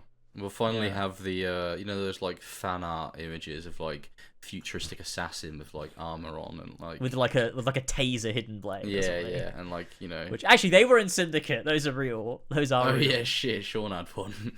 Yeah, the little electric hidden blades. Fuck. Oh god. But yeah, that's I think that's what they're doing now with the modern day. Well, they can go crazy with it. The current fan base is loving it, so I respect it. Yeah, that's true. That is true. Go for it. Okay, so we talked about AC1 for a bit there, but the Hex leak. Oh god, yeah. These are the core points. Is that it's planned for 2026. Yeah. There is a fear system. Yeah, we'll miss that. Female protagonist with powers. Hopefully she screams at people and it scares them and they run off. I fucking hope so. I love that game. There's a spell to possess a cat. Yeah. Elsa's the name of the main character, and she is seemingly hunted by 16th century German soldiers. Sounds super interesting. And it sounds like it's a more linear experience with some open world design. It's like Plague Tale, but it does sound kind of like Plague Tale. Yeah. Especially Requiem, well, like of course, some open world elements. Ubisoft are the mimics of the gaming industry, so they see something do well and they're like, oh, we need an Assassin's Creed project that does that. You can't just make a new IP. Fucking has to be Assassin's Creed every single time. They're not just like, oh, we need a game that does that. They're like, we need an Assassin's Creed that does that specifically, because it's the only one that gets fucking sales these days. So all their other series suck cock. Oh my god, they're so stupid. Do they not realize, like, if they made a Far Cry and like made it good, people would fucking play it? They can't make it good.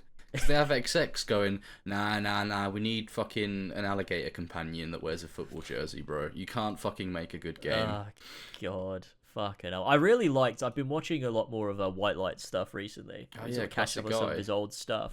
And I watched this video on Far Cry 5, which I thought was really good. It made me look at Far Cry 5 in a different way, which I thought was super interesting. But I also watched this video on Far Cry 6, because I've not seen anything from Far Cry 6, and he thought it was shit. And he's like, White Light is a big Ubisoft defender in a lot of ways. Like, a lot of his videos, he really does delve, and he's good at justifying it. Yeah. But he didn't like Far Cry 6 or Watch Dogs Legion. But he did like 5. He did like 5, yeah. 5 sucks. There's some elements he didn't like, and like he fairly criticizes it in a lot of areas that I would criticize it too. But there's also elements he does like, and the way he delves into the story and what the story really means and how it pairs itself with gameplay is actually pretty fucking impressive. Joseph Seed was like the only good part of that game. And it's really, really interesting. I'd recommend checking it out. It made me go, holy shit! I never thought about Far Cry 5 like this. I played 5 already, and it didn't move me at all. I just don't see anything that could redeem it.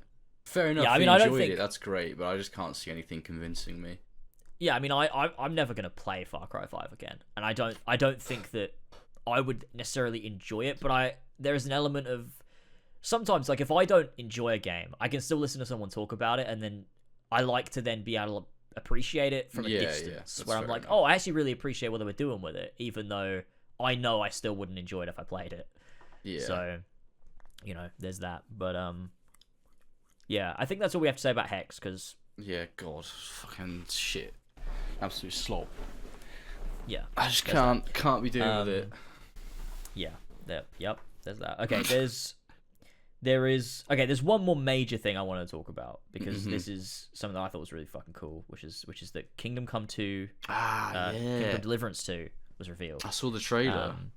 Yeah, it looks really fucking cool. It looks like such an improvement. It's actually crazy. It looks like they improved on all the areas they needed to, but they're not compromising on, you know, what Kingdom Come is supposed to be. Yeah. Yeah. It looks really fucking fun. Cool. Like, yeah. It's more of, it looks, you can tell the budget is just so much higher as well. Yeah. Like, it's so crazy that, like, you know, 10 years ago or so, it was a Kickstarter project that was, like, being funded.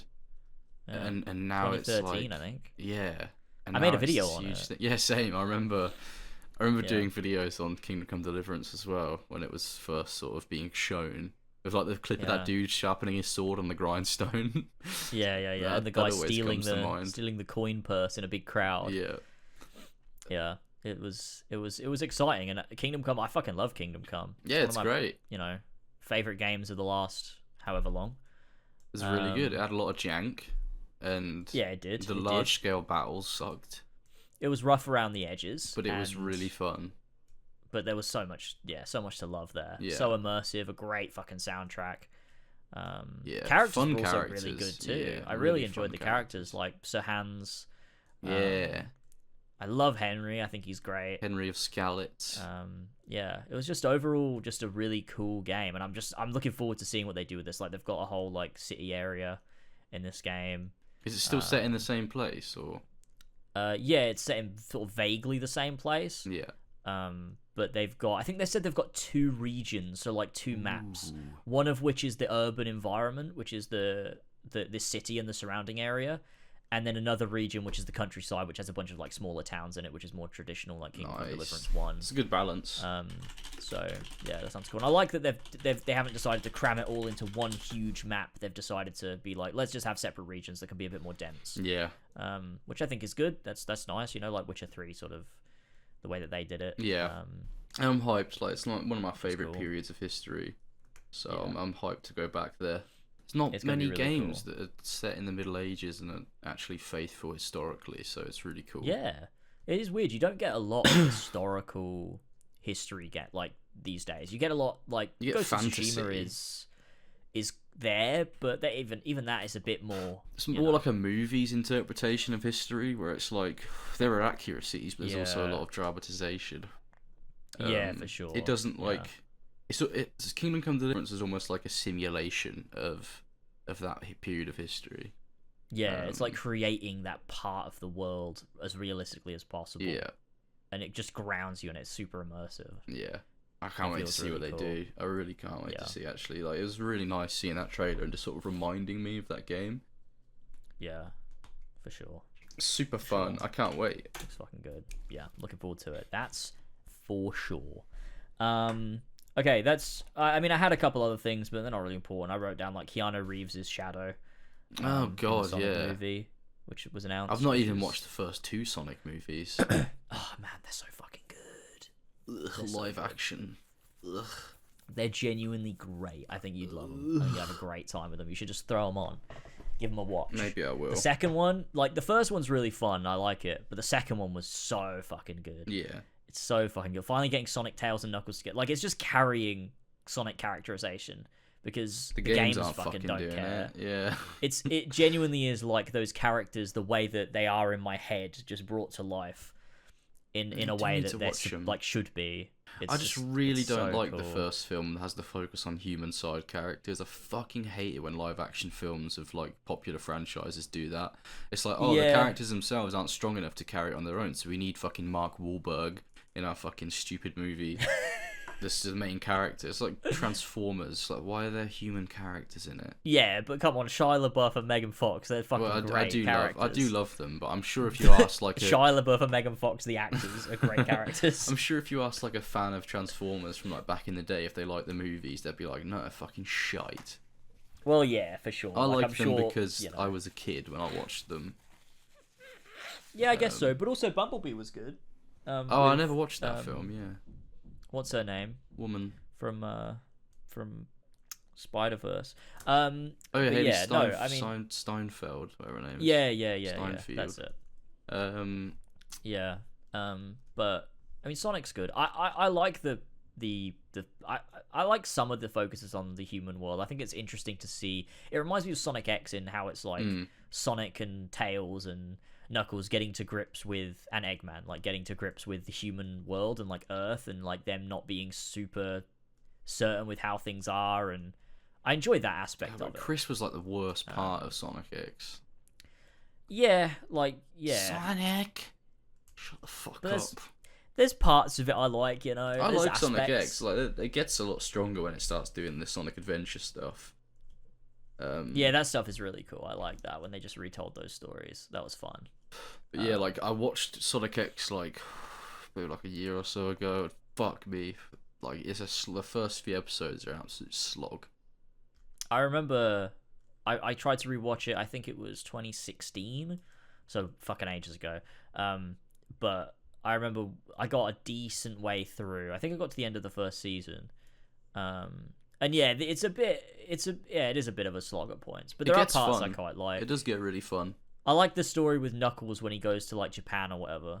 Fuck, I don't even remember that. What? And he's like, he goes to Japan and he meets that old man and like he teaches him like the way of the samurai or something, and like that sounds sick. What the fuck? They just kind of like hang out.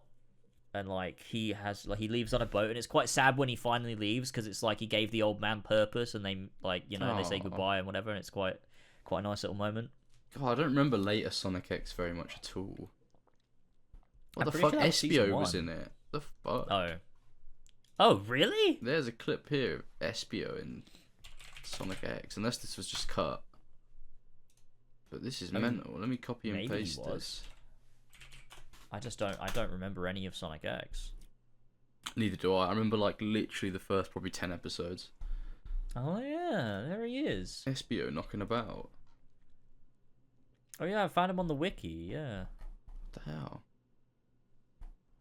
Weird. What a classic. Oh, also the speaking of like video game adaptation stuff, the Fallout show. Have you watched it? Oh, that did come out. Yeah, no, I haven't seen it. No, I haven't either. People have been saying it was great. People have been saying it was good, yeah, which is... It's cool. Cool, good. Not that I care about it all that much, but it's pretty cool. It's like... Fallout needed a win. Fallout 4 sales increased by like 7,500% when the show came out or something like that, like a ridiculous number. Like that's a load, crazy. Like thousands of people were buying Fallout 4. And then, of course, everyone got upset because people were like, as if they chose the wrong one. It's like, what's the right one? Fallout 1, 2, and New Vegas, like the only good ones anyway. Yeah. I mean, 3, I like 3 a lot, but I enjoy 3, sucks. But yeah, it's just, yeah. I mean, if 4's your first... I like 4 as well. I'm not even going to lie. I like 4. It's a fun RPG. Or it's a fun shooter, I guess. Yeah. It's a fun open world game, I should say. I have a good time I do with agree that like walking around shooting things and looting stuff there is a fun loop to doing that in Fallout 4. Yeah, and you got the classic wasteland. You got power armor to slump around in. Like story isn't fun, but everything else is pretty fun. Yeah, no, it's yeah, and I think that's just why I didn't love it, which sucked because I remember I was waiting for Fallout 4 for fucking ages. Yeah, it felt like forever anyway. Yeah, I remember every fucking gaming event I was like, they better fucking show Fallout 4. It's like the goosebumps when they finally announced it and you hear that Fallout music. Yeah, it comes out and it's like, yeah, I remember playing it and just being like, oh, something isn't feeling right. Yeah. And then I got to the end and I was like, oh, this is stupid. Yeah. This fucking stupid story. Man, it was you went with the fucking railroad as well, so it was even worse. Yeah. At least when I went with the Brotherhood of Steel, I got to kill everyone and massacre everyone. Yeah, and then I did the same thing in Far Harbor as well. Oh my god. I think it's just there's no element of like choice in Fallout 4. Yeah. It feels like you don't get to choose what you're doing. It feels so railroad. They don't even get you started on the dialogue options. I mean, that's obviously something that's been talked about a lot. Yeah. It's like... fucking Troy Baker being the voice as well. Yeah, you literally have to listen to Troy Baker's fucking droning voice for like 100 hours. Yeah. Yeah. There's that. Fucking yeah, Christ. so Fallout 4 is like massive at the minute. And it also got that next gen update that broke everyone's mods. Oh, it did, yeah. It broke everyone's mods. It so delayed funny. the Fallout London That's so mod. funny. Oh, that's not funny. That's a real big shame. It was like supposed to come out on like the 24th or something of April, and the fucking update came out 2 days early or something, and just completely just broke all the mods. I remember so they've had to delay it. They're like the creator, I guess, or like the lead dude who does the social media outreach and stuff. He was like, I guess it was the creator. I guess it was the guy that started it, or the person that started it. They were like, oh, I wish Bethesda would have at least spoke to us before. And everyone in the comments was like, bro thinks he's a game developer and stuff. Like, just shooting on People him. are so weird. Yeah, like, that is a massive shame.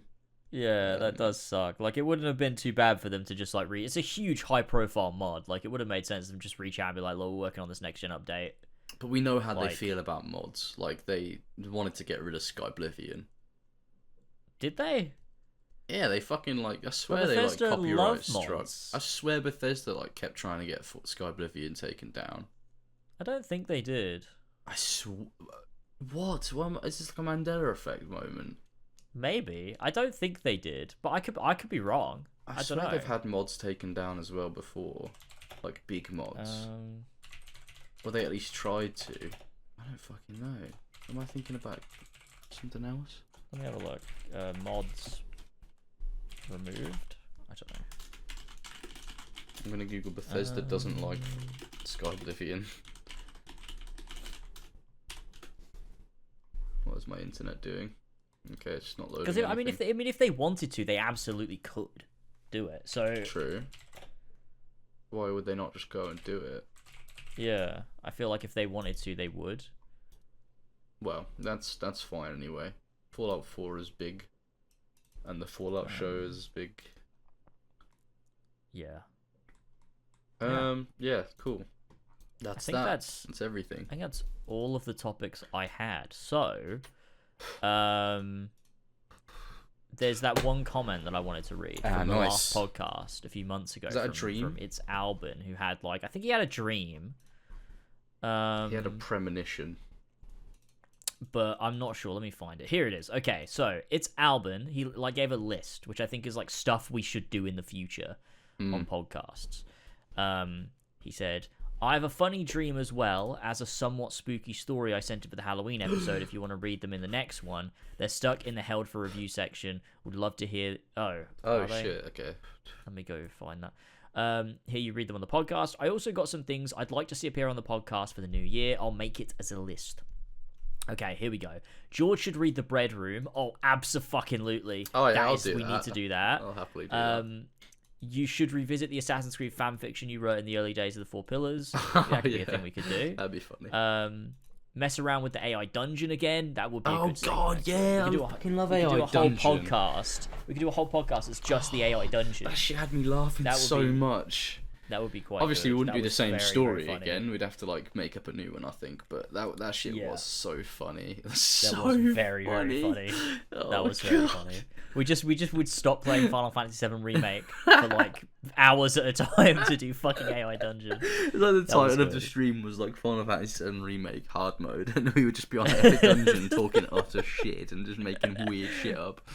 Fucking Viking story with the blood-soaked Drenga and the dog the dog. companion. Yeah. The dog what was their name?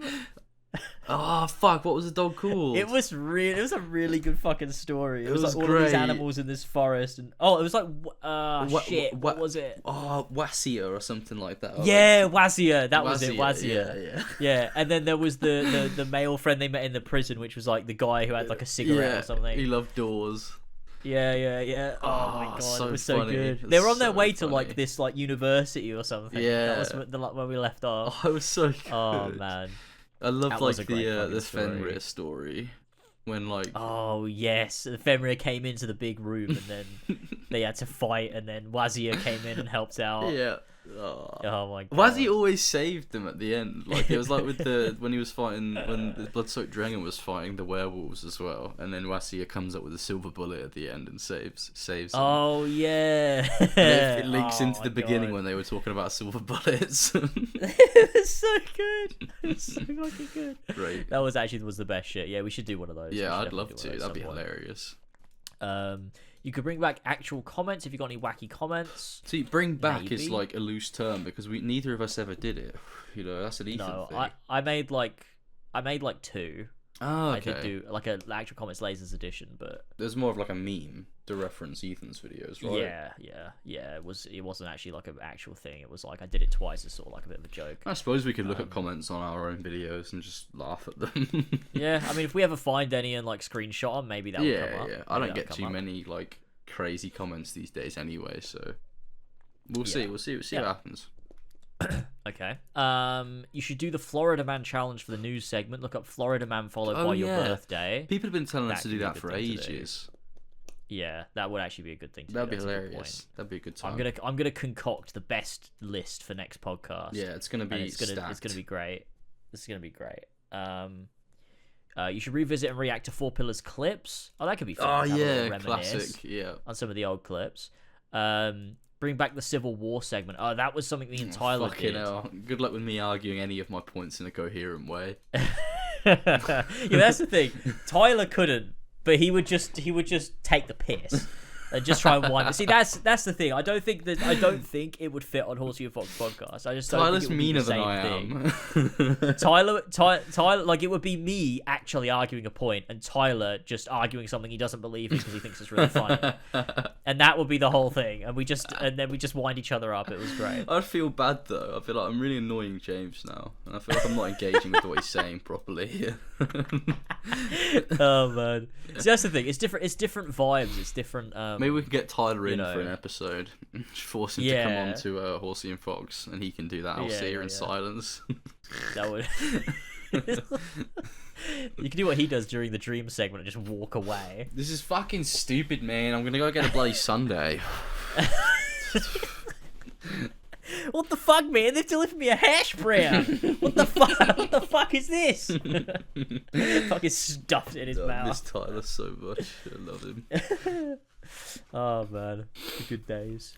You should bring back, as always, Airways. Okay, that's also. What was that? I feel like I can't just take as always things. And You can't just repurpose replace them. Tyler with me.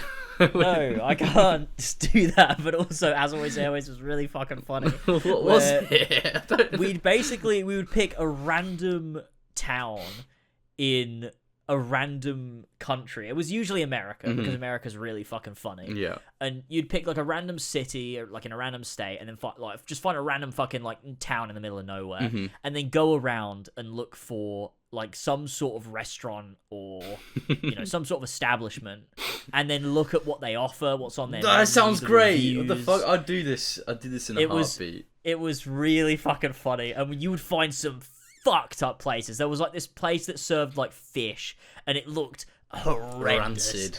It was so horrible. So would And you there's like all these reviews, and like someone went there for their birthday, and they've got like these pictures on there. Oh, this It's sounds so hilarious. fucking Now we fun. have to do this. I don't even Okay, care. if we Tyler could did do that. this. I don't We care. could do that. I'll fill in We his could- boots. We can repurpose it. See, and I do that. can't think that would argue be a my good one. points, but I can take the piss out of terrible establishments. I can definitely do that. It was really fucking good. There was this That one sounds so fun. where we were in this town, and we were just like looking around, and we went down this road, and it was this long country road, and it was like every like I don't know. It was not a long road, but it was like every so often there was another church. I think it was this road that had like 12 churches on it. What the fuck? And just like, what the fuck is this? Super It was religious so area. fucking weird. And you go on Street View, and one of them's like fucking boarded up, and like, no. it just looks like in complete disrepair. It's just so funny to see these places that you just never would have known existed. Yeah. That sounds It's really so fun. fucking good. Yeah, okay, we should do that. That would be fun. Oh, there's so many things we could do, actually. There's so many things we could do. That would be good. We'll try and mix it up, and next episode we'll try and do some of these, and it should be pretty good. We should definitely start AI Dungeon at some point, though. I think that'll be a nice sort of... That's a Horsey and Fox original. Yeah, that would be really good, actually. That would be good. But yeah, and then he says, I'll add some more if I come up with anything else, but that's it for now. Side note, really cool to see Founded Scarab on the episode. He's a great guest. No, it's my fucking bear. People have started calling my bear Founded Scarab. This is Bjorn, alright? This is not Founded Scarab. What was that for again? The past cast? I don't know. It was somebody... Oh, fuck, what was it? Someone was like, oh, Founded Scarab. It was something. I don't remember. It's just some fucking meme shit post in the comments because no one ever comments anything of substance on Horsey and Fox. Suppose they never have. I think it was. Yes. Wait. I think it was episode 19. Wait, hang on. I'm scrolling through. Hold on. Where is it? Founded Scarab confirmed. George, that's now Founded Scarab. Oh no, it must have been the episode before. The Spider-Man. Oh, he's wearing a t-shirt in that one. Oh, what? My bear was wearing clothes. Yeah. Nice guy. We do dress him sometimes. Oh, he's naked right now, though. Good for him. It's okay, fella. He's enjoying himself. I'm cradling him in my arms. What the hell is behind George? And then someone replied, the Founded Scarab. and then the guy goes, no way. I couldn't even tell that was supposed to be Scarab. It's so funny. It's not. How is it? I mean, obviously you couldn't tell because it's a fucking stuffed bear from IKEA. I just believed him. The face value is like, I couldn't even tell I was supposed to be him. Fucking hell, dude. That's so good. That's hilarious. That's so fucking good. Well, that's his nickname Jesus now. Christ. He's the Founded Scarab. Oh god, that's so fucking funny. Holy shit. Sorry, was there a dream? Oh Jesus. Oh yeah, they did say there was supposed to be a dream. I think it's in the held comments. Let me go have a look. Let's see. Horsey and Fox. Comments held for review. No, it's not in the held for review, so I don't know where it is. Fuck. Maybe we'll have to get him to comment it. Like, if you're listening, we can't find it. It was on the Halloween episode. Didn't we? Go back wait, to the is this Halloween it? Episode and read the ones off there. I thought we did too, but I think it's this one. Spooky story ahead. I also have a dream I wrote on the last episode, which I'll put here too, in a separate comment. Oh wait, this is the dream one. Okay. Okay, right. I'll read it. Here we go. Let's go. This is from It's Albin. I hope we haven't already done this one. All right. This happened to me a few weeks ago, and I have to say that this dream is the magnum opus of fuckery. It's such a weird dream, so I'll try to put it together as best I can. It's like the movie Oppenheimer. It's got multiple timelines running beside each other, so bear that in mind. Dramatic speech ahead. It's like Oppenheimer. It's just like Oppenheimer. Oh, this is long. Okay. I remember it like it was yesterday, because it was. I remember embracing the cold sheet and soft pillow as the sky turned dark. There was nothing to worry about. All I had ahead of me was a peaceful sleep and what they call sweet dreams. Yeah, right. It took me a few hours to finally doze off, but when I did, the dream was certainly not sweet. In fact, I don't know what it was. I open my eyes and I'm suddenly inside my college campus. I look around and see a couple classmates standing beside me. I know these people.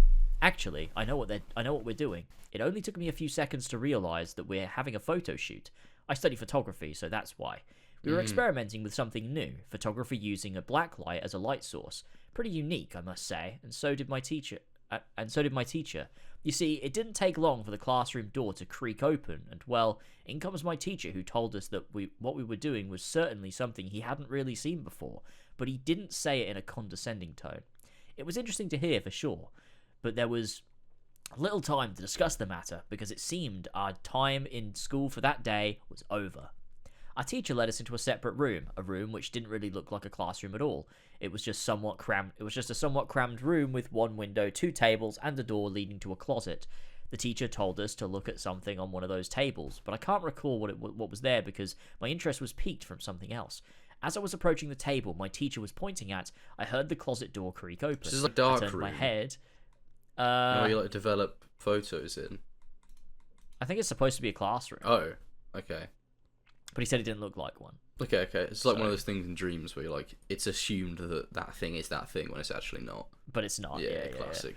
I I turned my head to see what was there, and out comes a nondescript English with an African accent speaking black man.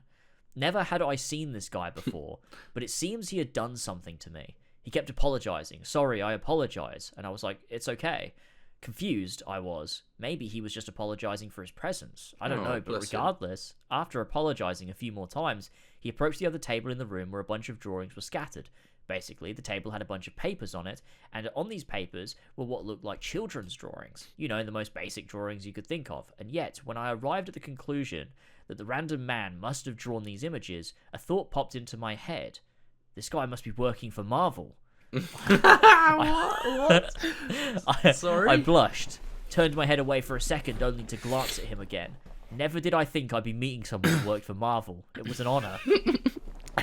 This random guy that came out of the darkness. I can't recall much from what happened after. All I know is that alongside my friends exited the school, eagerly preparing for free time we were about to have. It was then that a friend of mine offered a nicotine pouch to me. Now, I'm no addict in any way, so I don't take that stuff. But in my dream, I just accepted it and jammed it between my upper lip. Oh God! I could have it there for a few. I could only have it there for a few seconds though, as the thing tasted exactly like minty toothpaste. It was very good, so proceeded to throw it on the ground. It wasn't very good, so I proceeded to throw it on the ground.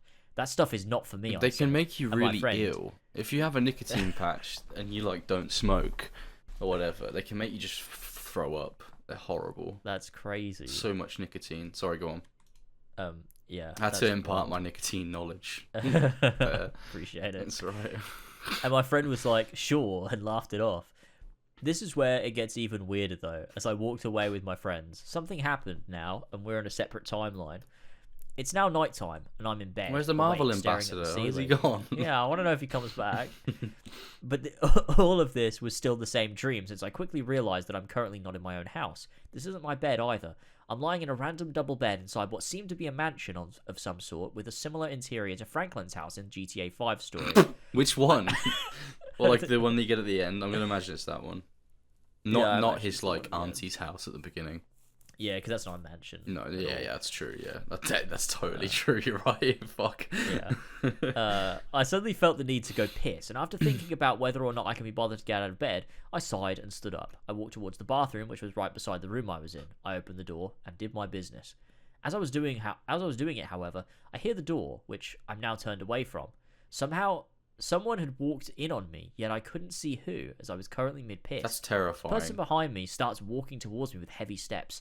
I keep listening until the person is standing next to me. Then I realise it's my brother. Oh, God. This guy has a lot of, like, this happened a few times, like a door creaking open. Yeah, he's got door fear. He has a fear of the door creaking open. It's like such a, like, stereotypical horror trope to be afraid of. Like, it just a keeps cartoon character. Oh, God.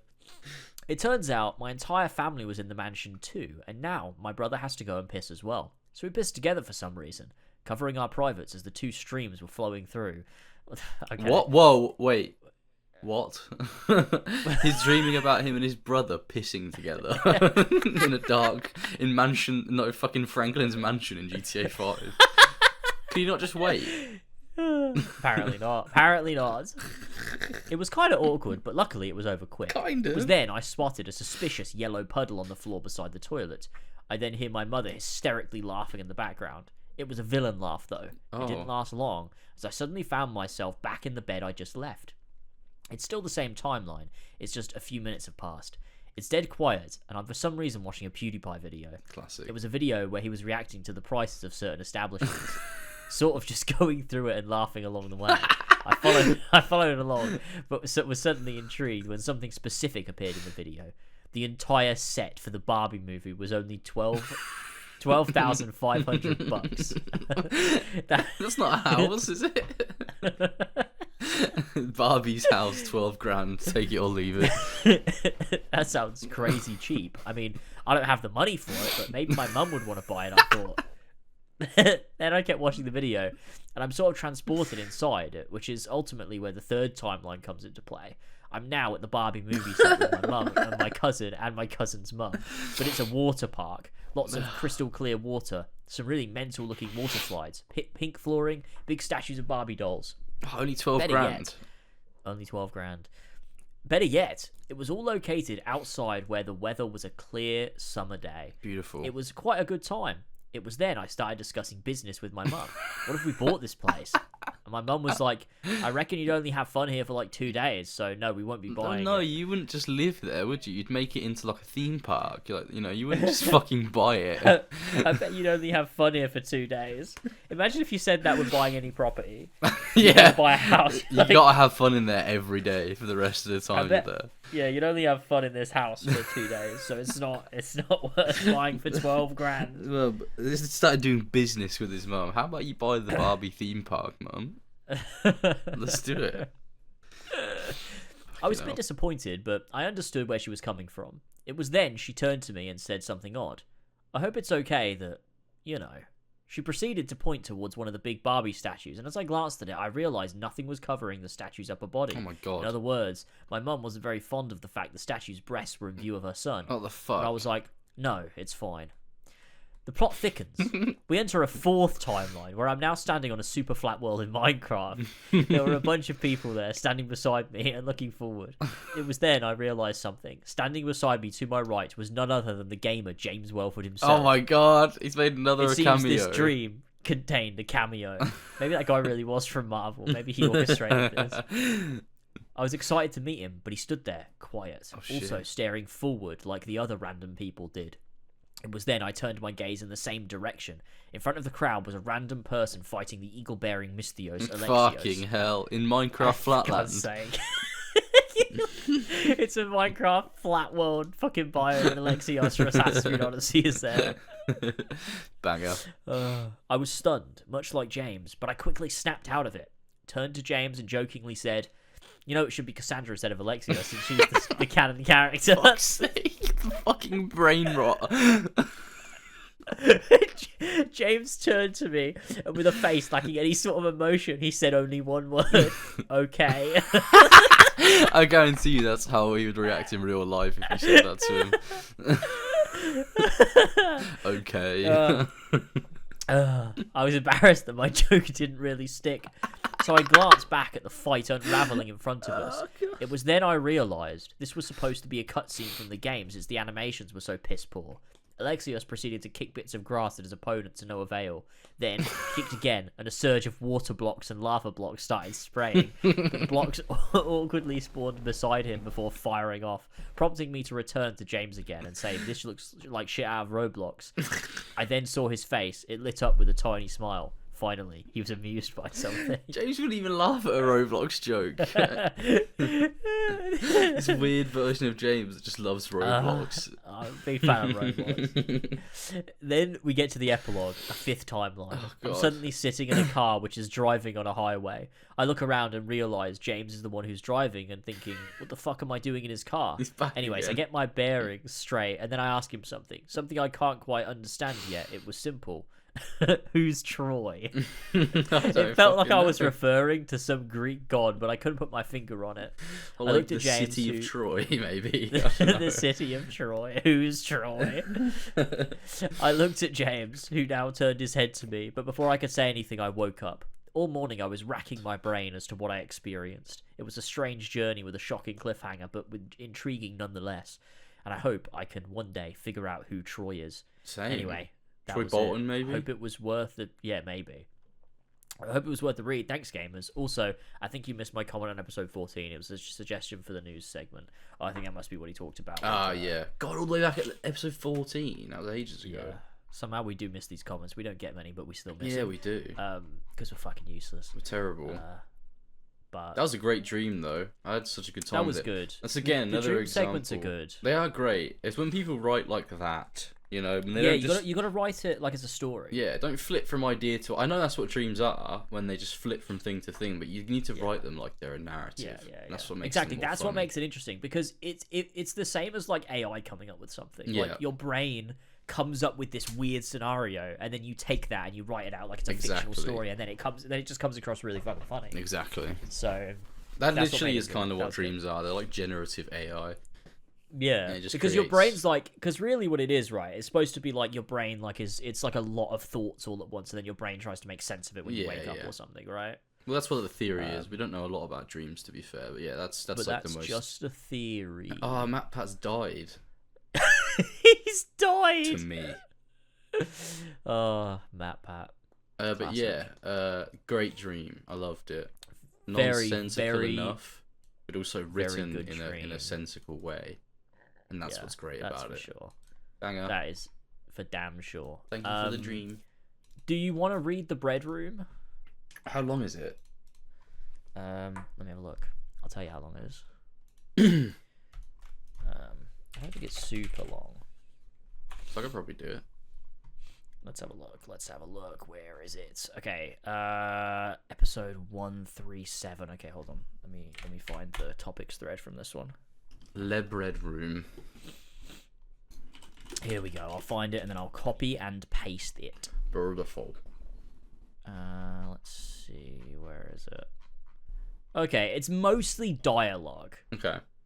It is quite long looking at it. How long do you reckon it'd take me to read it? Shall I have a look? See how long. Oh, you guys read I it paced in into the episode, didn't you?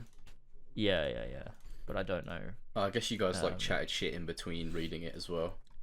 So Yeah, it's not like an accurate representation. Which is also like, you know, part of the fun. It is part of the fun. Yeah, let me see. It's 8 pages. Slender But a Man, lot the of 8 it- pages. Some of it is just like a single line, and then it's like double enter another single line. Oh, I see. I could probably read it. So it's let me send it to you here. Lock and it in. I need to piss first though. Why is that? Oh god, why has it done that? Expand. Oh, I can read the whole thing. Wait. Oh, this. What is this? Wait, what's going on? Why has it done that? That's a really Why weird. didn't it? Yeah, Can you it's put like it in you a can Google expand Doc it. and like share it with me. Yeah, hold on. What the fuck is this doing? Give me a name. Okay, it's called Hey Folks, It's Me and I'm Back. Hey folks, it's me and I'm back. Lol. Okay, let me open up Opera. There you go. Nice little Let me link. I'll change the text to be make it like a bigger size so it's a bit easier to read it. And also, Sweet. there you go. It's probably a bit better. Damn, my computer's struggling to open fucking anything right now. Come on.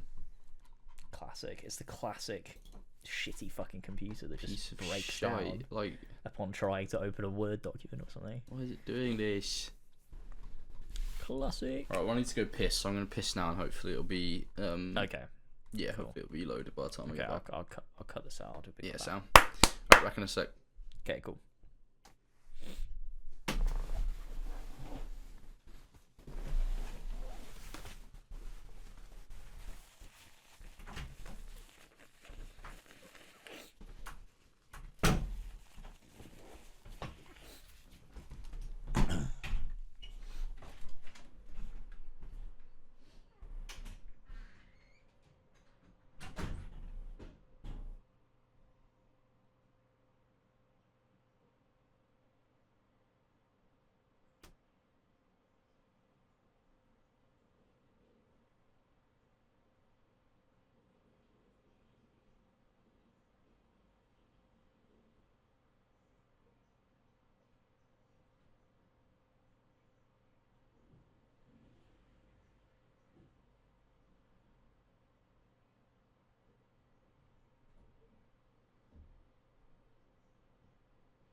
Hello.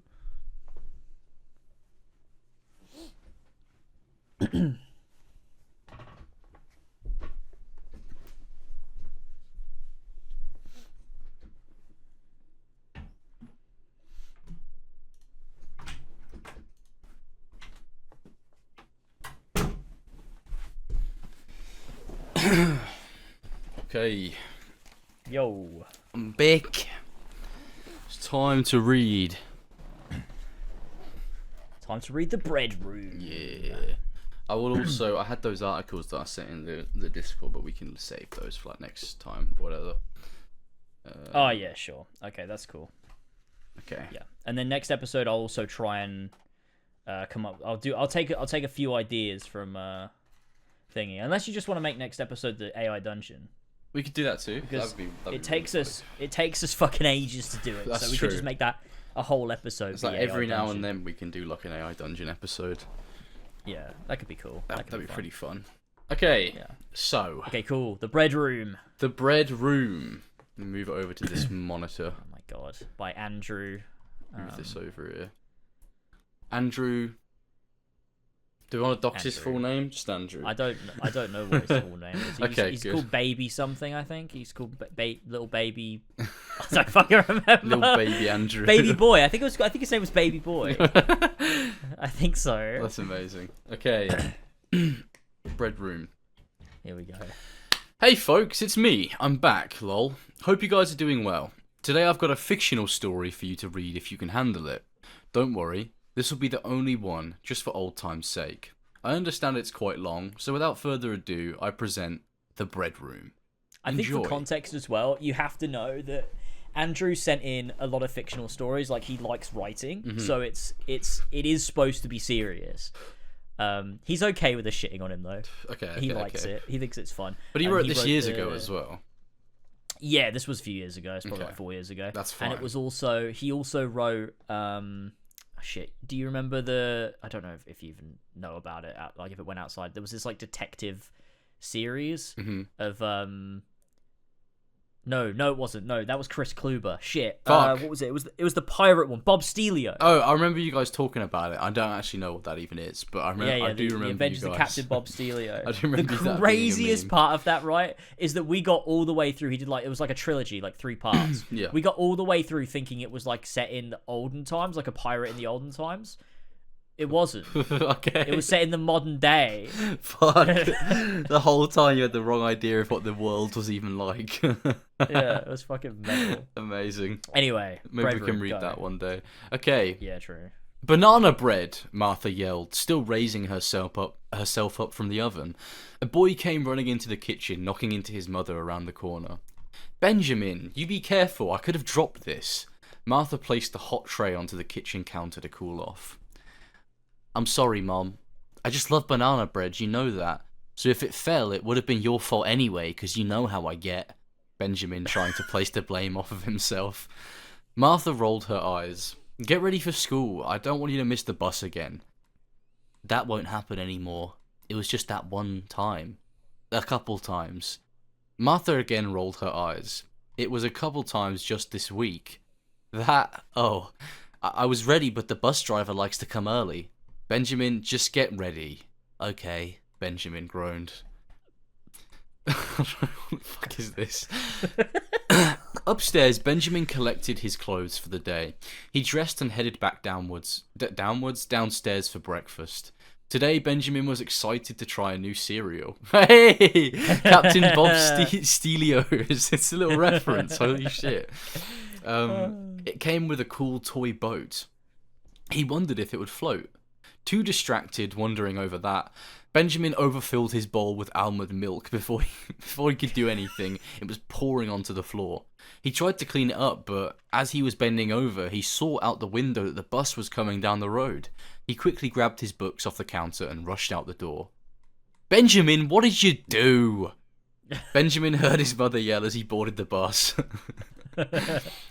Somewhere else in the town, just a couple blocks down the road, a man in overalls was standing outside his recently renovated shop. His name was Arthur Osserbottom. He was the owner of Osserbottom's Paint Emporium. Such a fitting name for an emporium.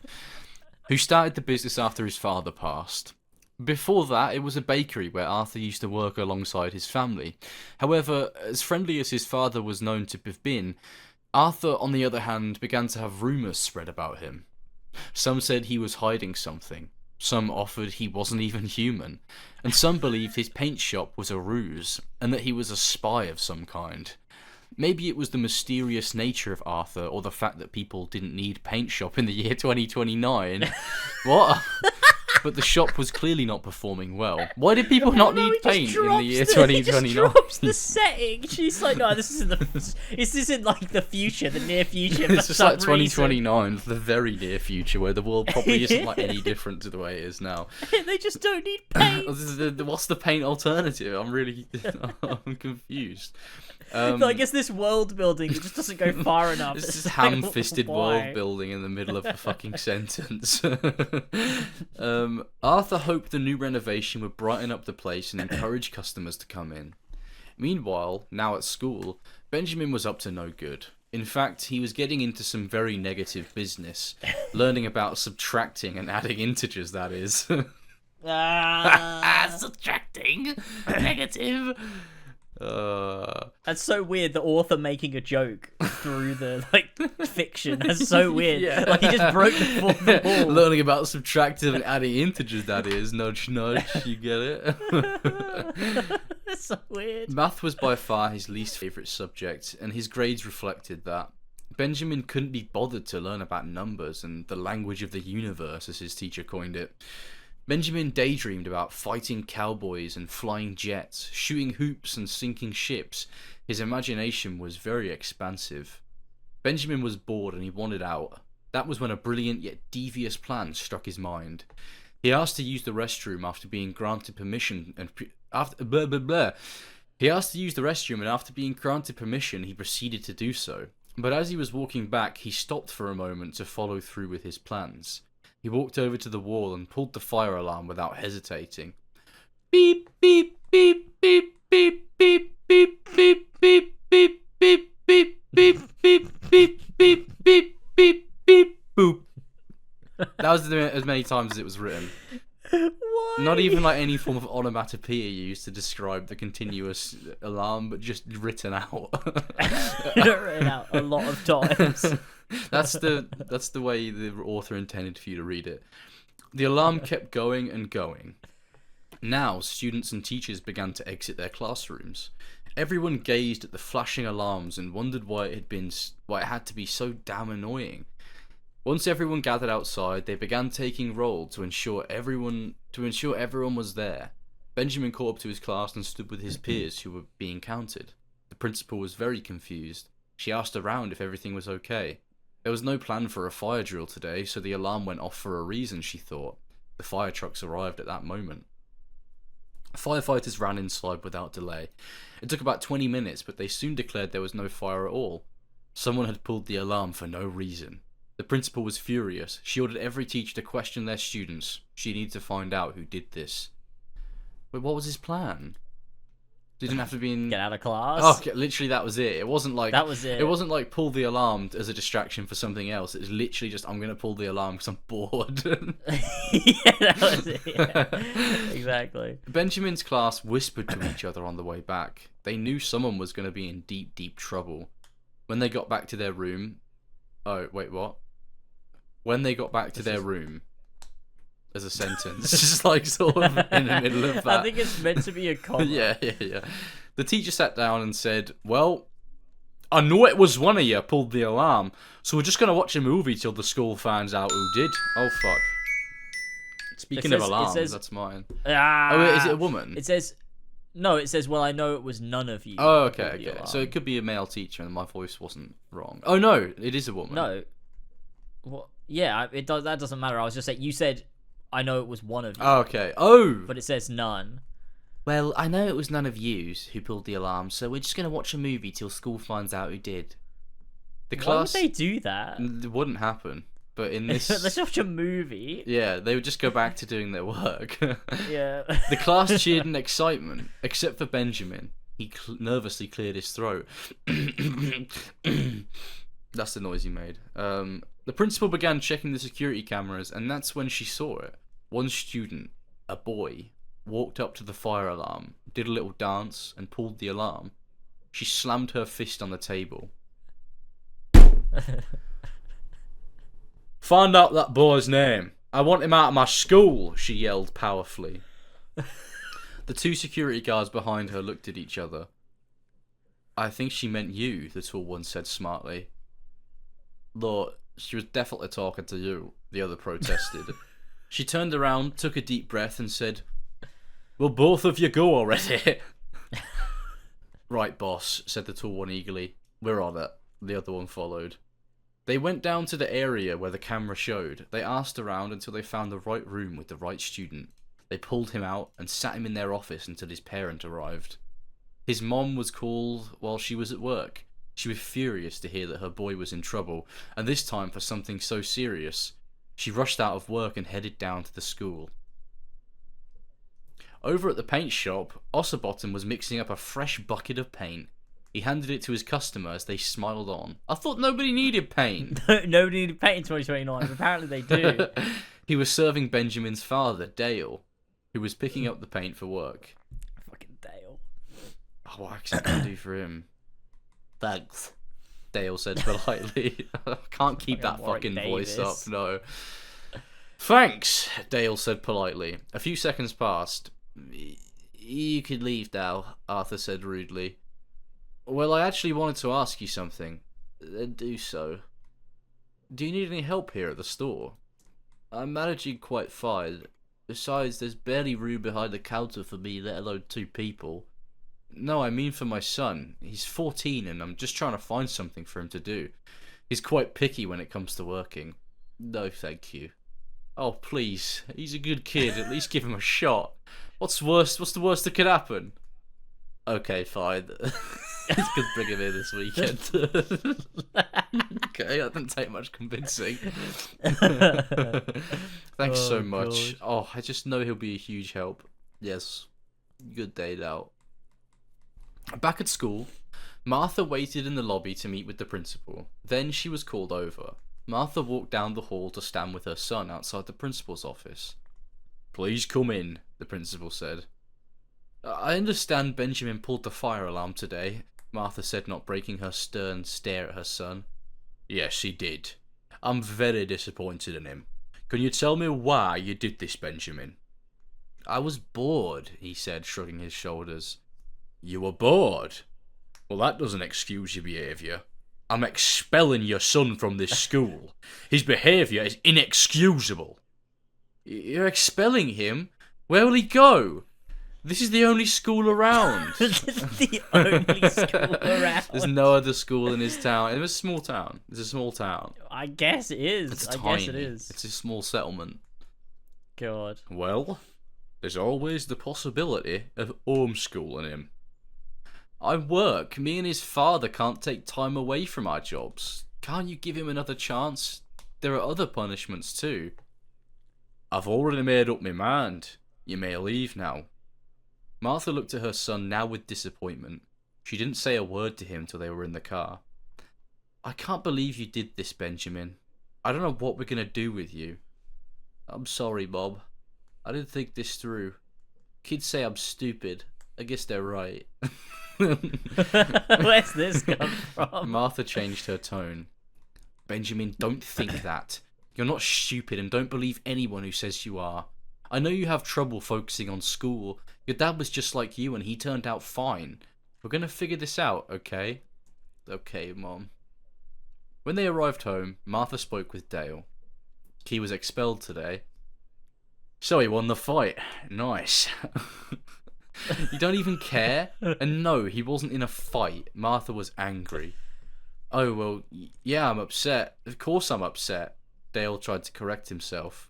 "He pulled the fire alarm today," she said, sounding very disappointed. "And I think he's being bullied." Now she whispered. "The fire alarm? Oh, wow, that takes guts." "You didn't hear what I said." "What?" Dale didn't hear.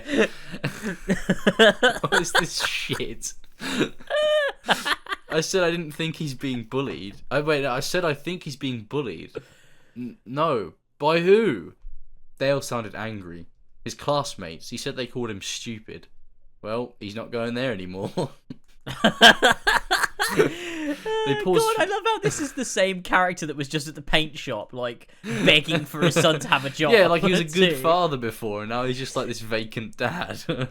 It's so weird. They paused for a moment, both looking at Benjamin, who was watching TV in the living room. Oh, good news, Dale said excitedly. What's that? I found Benjamin a job. You did? That's great. Where at? That old paint shop. It's not an old paint shop. It was newly renovated, and also it was a fucking bakery before. And it's not a shop. It's an emporium. All right. Yeah, it's a fucking emporium. There, Martha didn't sound happy. What's wrong with it? They redecorated. It looks pretty nice now. The owner's just weird. The other mothers at church say he doesn't ever leave the store. Wait. Why is that separate? There's like three That's a separate sentences. And I wouldn't either if I had a man cave in the back. Oh, wait, that's the dad. That's the dad, yeah. And I wouldn't either if I had a man cave in the back. Martha rolled her eyes. Maybe he does. Dale's still trying to defend himself. You have to go with him. Okay. Just to make sure he'll be safe. Sure. Benjamin, what is this fucking story about? This is awful. But actually, what is this even about? It's not gone anywhere. It's about a kid getting expelled. Why is it called the bread room? Yeah, what the fuck? I was just, yeah. Where's the fucking bread? Benjamin. This is great. Martha called him over. Hey, your dad found you a place to work at the paint store. No, I don't want to work there. Benjamin was not interested. He started to walk away. You don't have a choice, mister. You're going tonight. Martha put her foot down. Doesn't matter what time. She's got to be there tonight. In the depths of the night. Working at night. It's a paint shop. In a world where people don't even need paint as well. They have to stay open very late. They get so much business. They don't have enough time. They don't have enough slots in the day. Martha put her foot down. She had rested it on the bottom of a chair. What? She had it rested on the bottom of a chair. What? Wait. Does that even fucking mean? Martha put her foot down. She had it rested on the bottom of a chair. Does he mean... I actually don't know what that means. What does that mean? Did she have her fucking leg like all mangled round so she could like have her foot, her sole of her foot planted on the bottom of a chair? Upside down. Yeah, what the fuck? Tonight? Benjamin stopped and turned around. I don't know what the fuck his voice turned into there. Tonight? Dale was shocked. Yes, tonight. Martha gave Dale a look. She said that as well. She said... That's also got speech marks. Oh god, I love how Dale's just this weird comic relief character. Who the fuck is he? You can imagine Benjamin's like, tonight, and then the camera pans. And he's Dale's like, tonight? tonight. It's like an anime. Drops a packet of crisps. Yes, tonight. Martha gave Dale a look. That's right, son. You're going tonight. Dale reaffirmed. Fine. Benjamin stormed away. When the time came for Benjamin to leave, Dale went upstairs to retrieve him. Benjamin reluctantly walked down the stairs, still not pleased with his parents' decision. Dale and Benjamin got into the car and headed for the paint shop. When they arrived, it was empty inside. It was odd that the store was open this late. It seemed pointless to be open at this hour, and the quietness in the store proved that point. Arthur looked surprised to have anyone walk through the door. He jolted up from reading the paper. Then he realised who it was. Oh, wait. Arthur's voice and the kid's voice are really similar. Fuck. Do you know what day it is? Arthur asked unassumingly. Oh, it's Wednesday. Dale had to think for... Oh, wait. Oh, it's Wednesday. Dale had to think for a second. Yes. And I said to bring your boy on Saturday. So why are you here? Well, the boy, my son, got into some trouble at school today, so he has some free time now. Very well. He can stay. Great. Benjamin, get to work. I don't like that guy, Benjamin said very loud. They're really similar, though. It was clear that Arthur heard him. Benjamin, you can't just say that. He's right there. You're going to work for this man now, and you have to be polite. I don't want to work. I'm 14. Why do I have to work? Because maybe you'll learn something. You need other things to do besides video games and books. Oh, and because you're not in school right now. But Dad... No, you're going to do what he says. Dale was not here to argue. Okay. Oh wait, who's this speaking? Just Dale. I think it's Arthur. Okay. Okay, let's have you stock the shelves. The paint is in the back room here. Let me grab it for you. He rushed over to the door in the back like a crab would over to food. Why? Swat. Okay. Here you go. He rolled a cart of paint out of the dark room. Why are the lights off in there? Benjamin asked abruptly. Arthur looked at the room. Oh, the lights don't work. I have to fix it. Maybe I'll have the time now that you're here.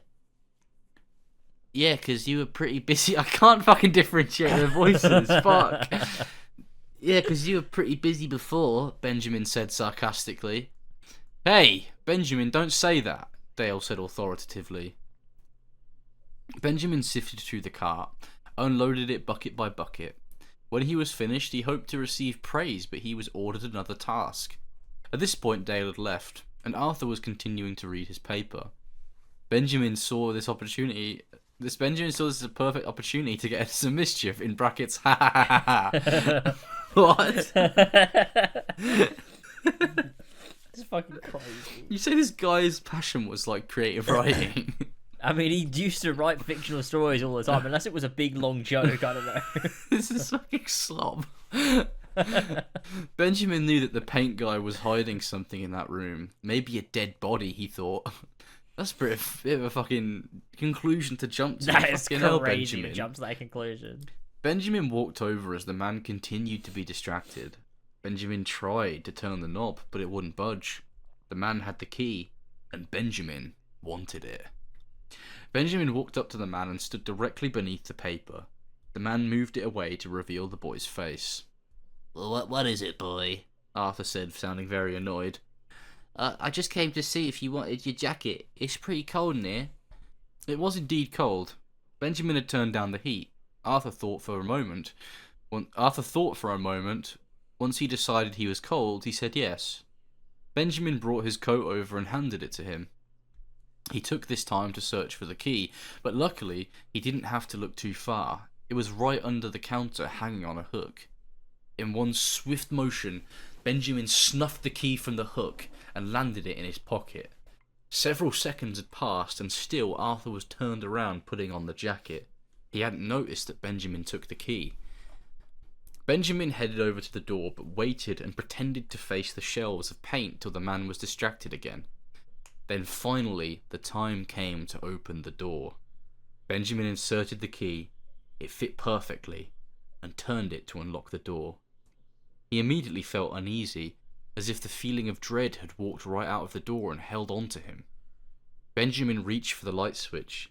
He flipped up and down, but no light came from it. He opened the door more. It was much colder in there and much more damp as well. In the dark, Benjamin could make out a shadow. Wait, I've lost myself. Benjamin could... Wait, what the fuck? Make out a shadow. It's like the middle of that big paragraph. He flipped up and down. He opened the door more. It was much colder in there. Yeah, Benjamin could make out a shadow. It was big, humongous, some would say. It was big, humongous, some would say. At that moment, Benjamin heard the most feral and vicious sound he had ever heard, and it was the last he would ever hear. In the blink of an eye, a huge beast snatched onto him. The ferocious creature held tight onto the boy's arms. He screamed desperately for help, but it was in vain. The monster's tentacles had gotten him. Arthur walked over to the door, shaking his head. 2 attacks in 1 month. Aren't I feeding you enough? He said, speaking into the void. He grabbed his wallet and tossed out all the money in it. The tentacles grabbed every bill. Arthur closed the door and walked away. Behind the door, in the dark, damp room, was the spawn of greed and hate, a monstrous formation that lived inside the kitchen of an old bakery. It survived on money, and when that wasn't enough, people.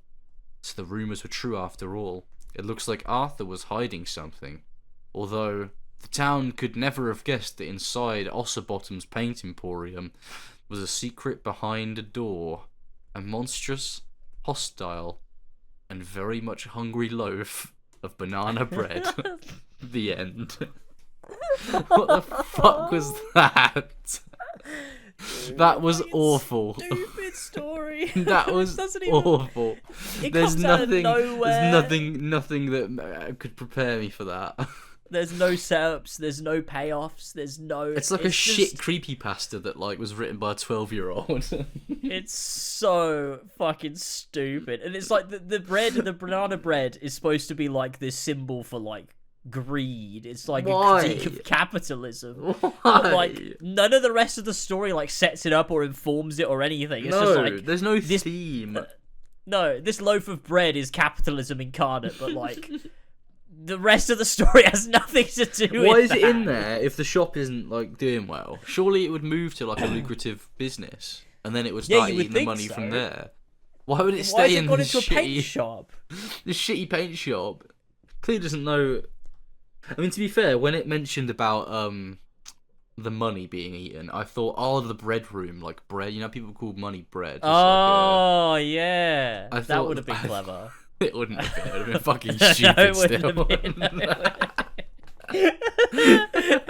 It just would have been a thing you could have done with the story. Yeah. It's just aimless events just happening and That like was shit awful. dialogue. That It's was so awful. bad. It was one of the worst things I've ever read. Like one of the most boring Oh, fucking God. shit stories ever. It's so fucking funny. I'm I so love sorry, it. baby boy, but it's just not very good. Oh my Does he god. even still listen to the podcast anymore, or does he? He I think jumped he's ship a still on while ago? Patreon. Okay, does he listen So- to H&F? I Probably don't not. know. Maybe not. I'm not sure. That was a great book. Um, Bob Stelio better be God. better than this. Well, it's like obviously like the same, but I like it more because there's 3 of them, so I can get invested in the characters. This was awful. This was so yeah. awful. Yeah. This is He also did Chris Kluber as well, which was a detective story. I don't even know what that is. I've not even heard I of love that. how he comes up with these weird fucking names. Like Ossabottom.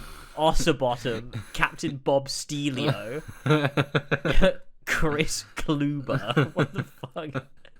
Banger. Absolute banger story. Oh, I enjoyed God, that. That's fantastic. I like reading stuff on the podcast. As we Yeah, get shit like it's that. good. Fucking hell, that was awful. That was awful. I feel older but no wiser after reading that.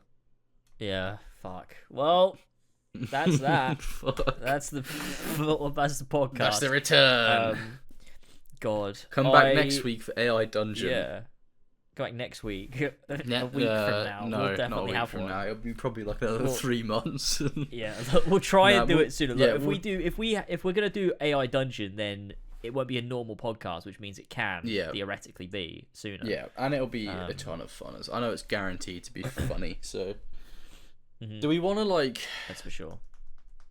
plan certain sections beforehand, or just go in completely blind and make it up on the spot? Maybe we could ask people are there certain some features stuff that we need to include. that you would want that's a in good there? idea. Maybe we can That's a work good it idea. in. Yeah, leave it in the comments then. Yeah. People. What do you think? If you want something specific in the AI Dungeon story, leave us a comment Yeah. and tell us what you want in the AI Dungeon story, and we'll try and incorporate it So as well as we can. characters or places or anything. I'm sure we could work it in. AI Dungeon, the sky's the limit, really. That will be good. Would we make it? Would that be Horsey and Fox podcast episode 22, or would it be a separate thing? AI Dungeon. Oh god, Yeah, would it be? Horsey and Fox AI Dungeon episode 1 or something. I guess it could be a separate thing. I think it might make sense to make It's it a separate tacked thing. on to the Horsey and Fox podcast. Yeah, it's like a spin-off. It's pretty extension. much the same thing, but we just do funny shit It's only AI Dungeon with AI. Yeah. What? I swear to God, we had an idea for something else to do on the Horsey and Fox channel, some other video or something, but I can't remember what it was. I don't know. I mean, we were gonna go back to streaming games at some point every now That's and then. true. I really Yeah, wanted to do we Sonic can, 06 because I think that'd be hilarious. Yeah, that is true. We do need to do that. Fuck. It's alright. That is true. It's whenever. It's I'm not in a rush. It's not like it's a particularly important thing. Yeah, that's true. That's true. But it is fun. It would be I mean, super we'll funny. definitely do KH4. So it will eventually yeah. definitely happen, no matter what. Thinking about 4 has to happen. But Horsey Fox. But I mean, either that or we could do it on your Twitch and just it could be an honorary Horsey and Fox sort of thing. Why? Because I mean, you get more views on your Twitch. Oh yeah, true. That's a good point. That's a good point. Then I could just archive. And it on it'd like be Box. worth your time more. True. Or I could stream it in both places. Oh, I forgot you could do that. Yeah. I could multi-stream it because they've allowed you could do that now as a partner. Oh now really? these days. Okay, fair I enough. think you can now. Yeah. I guess so many people are So- jumping ship from Twitch, so they're like, fuck. Yeah. So we could do that. That's true. We'll see. We'll see what the true. future holds. Yeah. Cool. Well, that's episode 21. Banger. 14 Fox podcast. Now our podcast is legally able to drink in the United States of America. Holy shit! It's 21 that's years crazy. old. I can't believe I've been doing this since 2003. How the fuck was 2003 21 years ago? It's pretty wild. That's fucking insane. Do you know what I saw the other day? I saw this video of this person saying, it was, fuck, what was the context? Oh yeah, it was like they were using like the quote. Do you know what One Direction song is that? Where it starts off like, "Do you remember Summer '09"? Do you remember Summer 09? Yeah, okay, Wanna you go remember it. back So- there every night. And someone was like, and what the video was like, it was that quote, and then it was like, "No, I don't. I was literally 2." And I was like, no, you weren't. So I did like 2024 minus 2009, and it was 17. I was like, no, what? Yeah. It's Or fucking wild. minus 2015. Or fuck, you know what I'm trying to say. 2007. Wait, what? To get the Well, I'm confused the now. 2. So because if they were 2 in 2009, means they were born in 2007. Yeah. Which means they're 17 now. So like that was just That's kind of wild, actually. Yeah.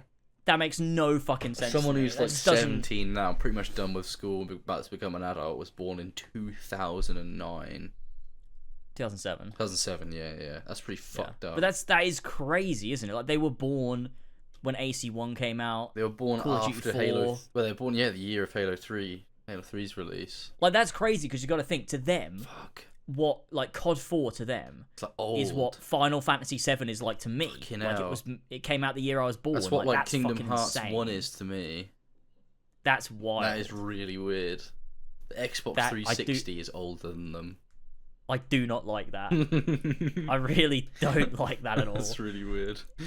It's the gaps between generations as you get older is so fucking strange. I suppose with the amount of stuff that comes out that you can consume in between generations as well, Yeah. it makes for a good like marker for how. Yeah. Like, It feels like the gaps are getting like bigger but over a smaller amount of time. yeah. I don't know what the causation of that could even be. People are having kids later in life. I don't know. I don't know. Because I was born in 97 and this person was born in 07, so it's only 10 years. But it feels like a Yeah. fucking like 30 years or something. 10 years feels like longer now. Yeah. I suppose I've It only is lived 2 really weird. decades, but yeah, that's fucking odd. Yeah. Yeah. Well, there you go. Little crisis That's it for for the you pod. at the end. Yeah, a little bit of a crisis call. I fucking knew you were going to say that. I'm gonna throw myself out the To window. be fair, after as soon as I said crisis, my brain also just said core after it. Ah, I've see, never look, fucking you're getting- played you're it. You're getting Final Fantasy 7 pilled already. Me? You just wait. Gone gaga. Oh my god! You just wait. Every time I see the number 7, I like, I just like, if I see it out the corner of my eye, my head just fucking snaps to it. To be fair, we have a clock in our kitchen now that has Roman numerals on it. So every time you come around our house now, you're just gonna That's so think of epic. all the Final Fantasy games. It's all of them. They can all fit on a clock. Well, except for anything above 12, actually. Well, yeah. Everything that's on a clock is a Final Fantasy game. Yeah, so, exactly. yeah. 13 Final Fantasy 12 was the last one that could fit on a clock. Yeah, it's the last Final Fantasy game ever. Wow. God, I wish it was. Maybe just be stopped. Ugh. Okay, that's it for the podcast. Good time. We'll see you soon for probably an AI dungeon. Yeah, that'd be super fun. Oh man, that'd be so funny. Beautiful. Wonderful. Alright, everyone. All right, Love you gamers. lots. See you later soon. Take it easy. Bye. Bye.